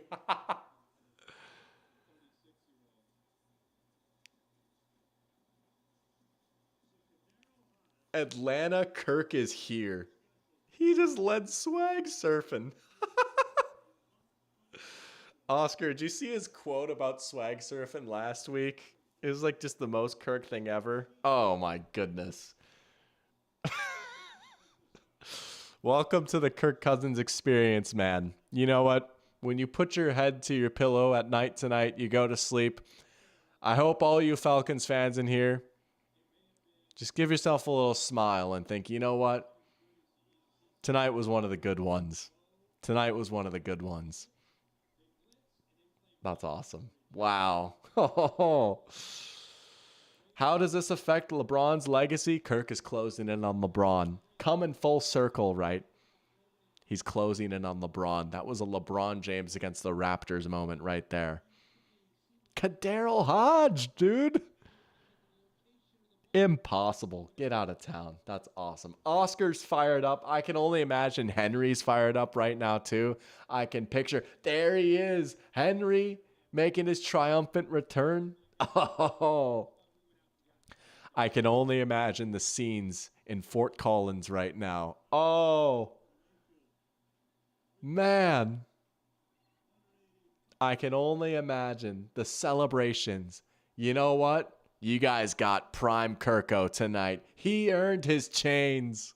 Oh, how about it? Jack saying, meanwhile, 8th overall pick is on the bench. Tonight, no one remembers the Michael Penix pick. Tonight, no one worries about the Falcons draft class. Tonight, the Atlanta Falcons are winners, and Kirk Cousins is their franchise quarterback. Atlanta Falcons, Atlanta. Cherish this one tonight. This is a special, special night in your franchise. This will be a core memory for young Falcons fans, young children all across the state of Georgia. You know what? I bet you right now, there's a 10-year-old child, similar to me, who doesn't have school the next day, and is finally so excited that they got to stay up late and watch the entire primetime game, and they saw their Falcons go out and win a thriller on Thursday night in primetime, in thrilling fashion, with their well, I guess not brand new. You get the point. Tonight was a special night for the Falcons. And you know what? Tonight was a special night for football. This was an absolute thriller of a game, and I'm glad that you guys all got to join me for it. Thank you, Henry, for the amazing evening as well. Thank you all for tuning in. This was fantastic. What else is there to say, man? Good football. Good night. Until next time, the doctor is out. Y'all take care.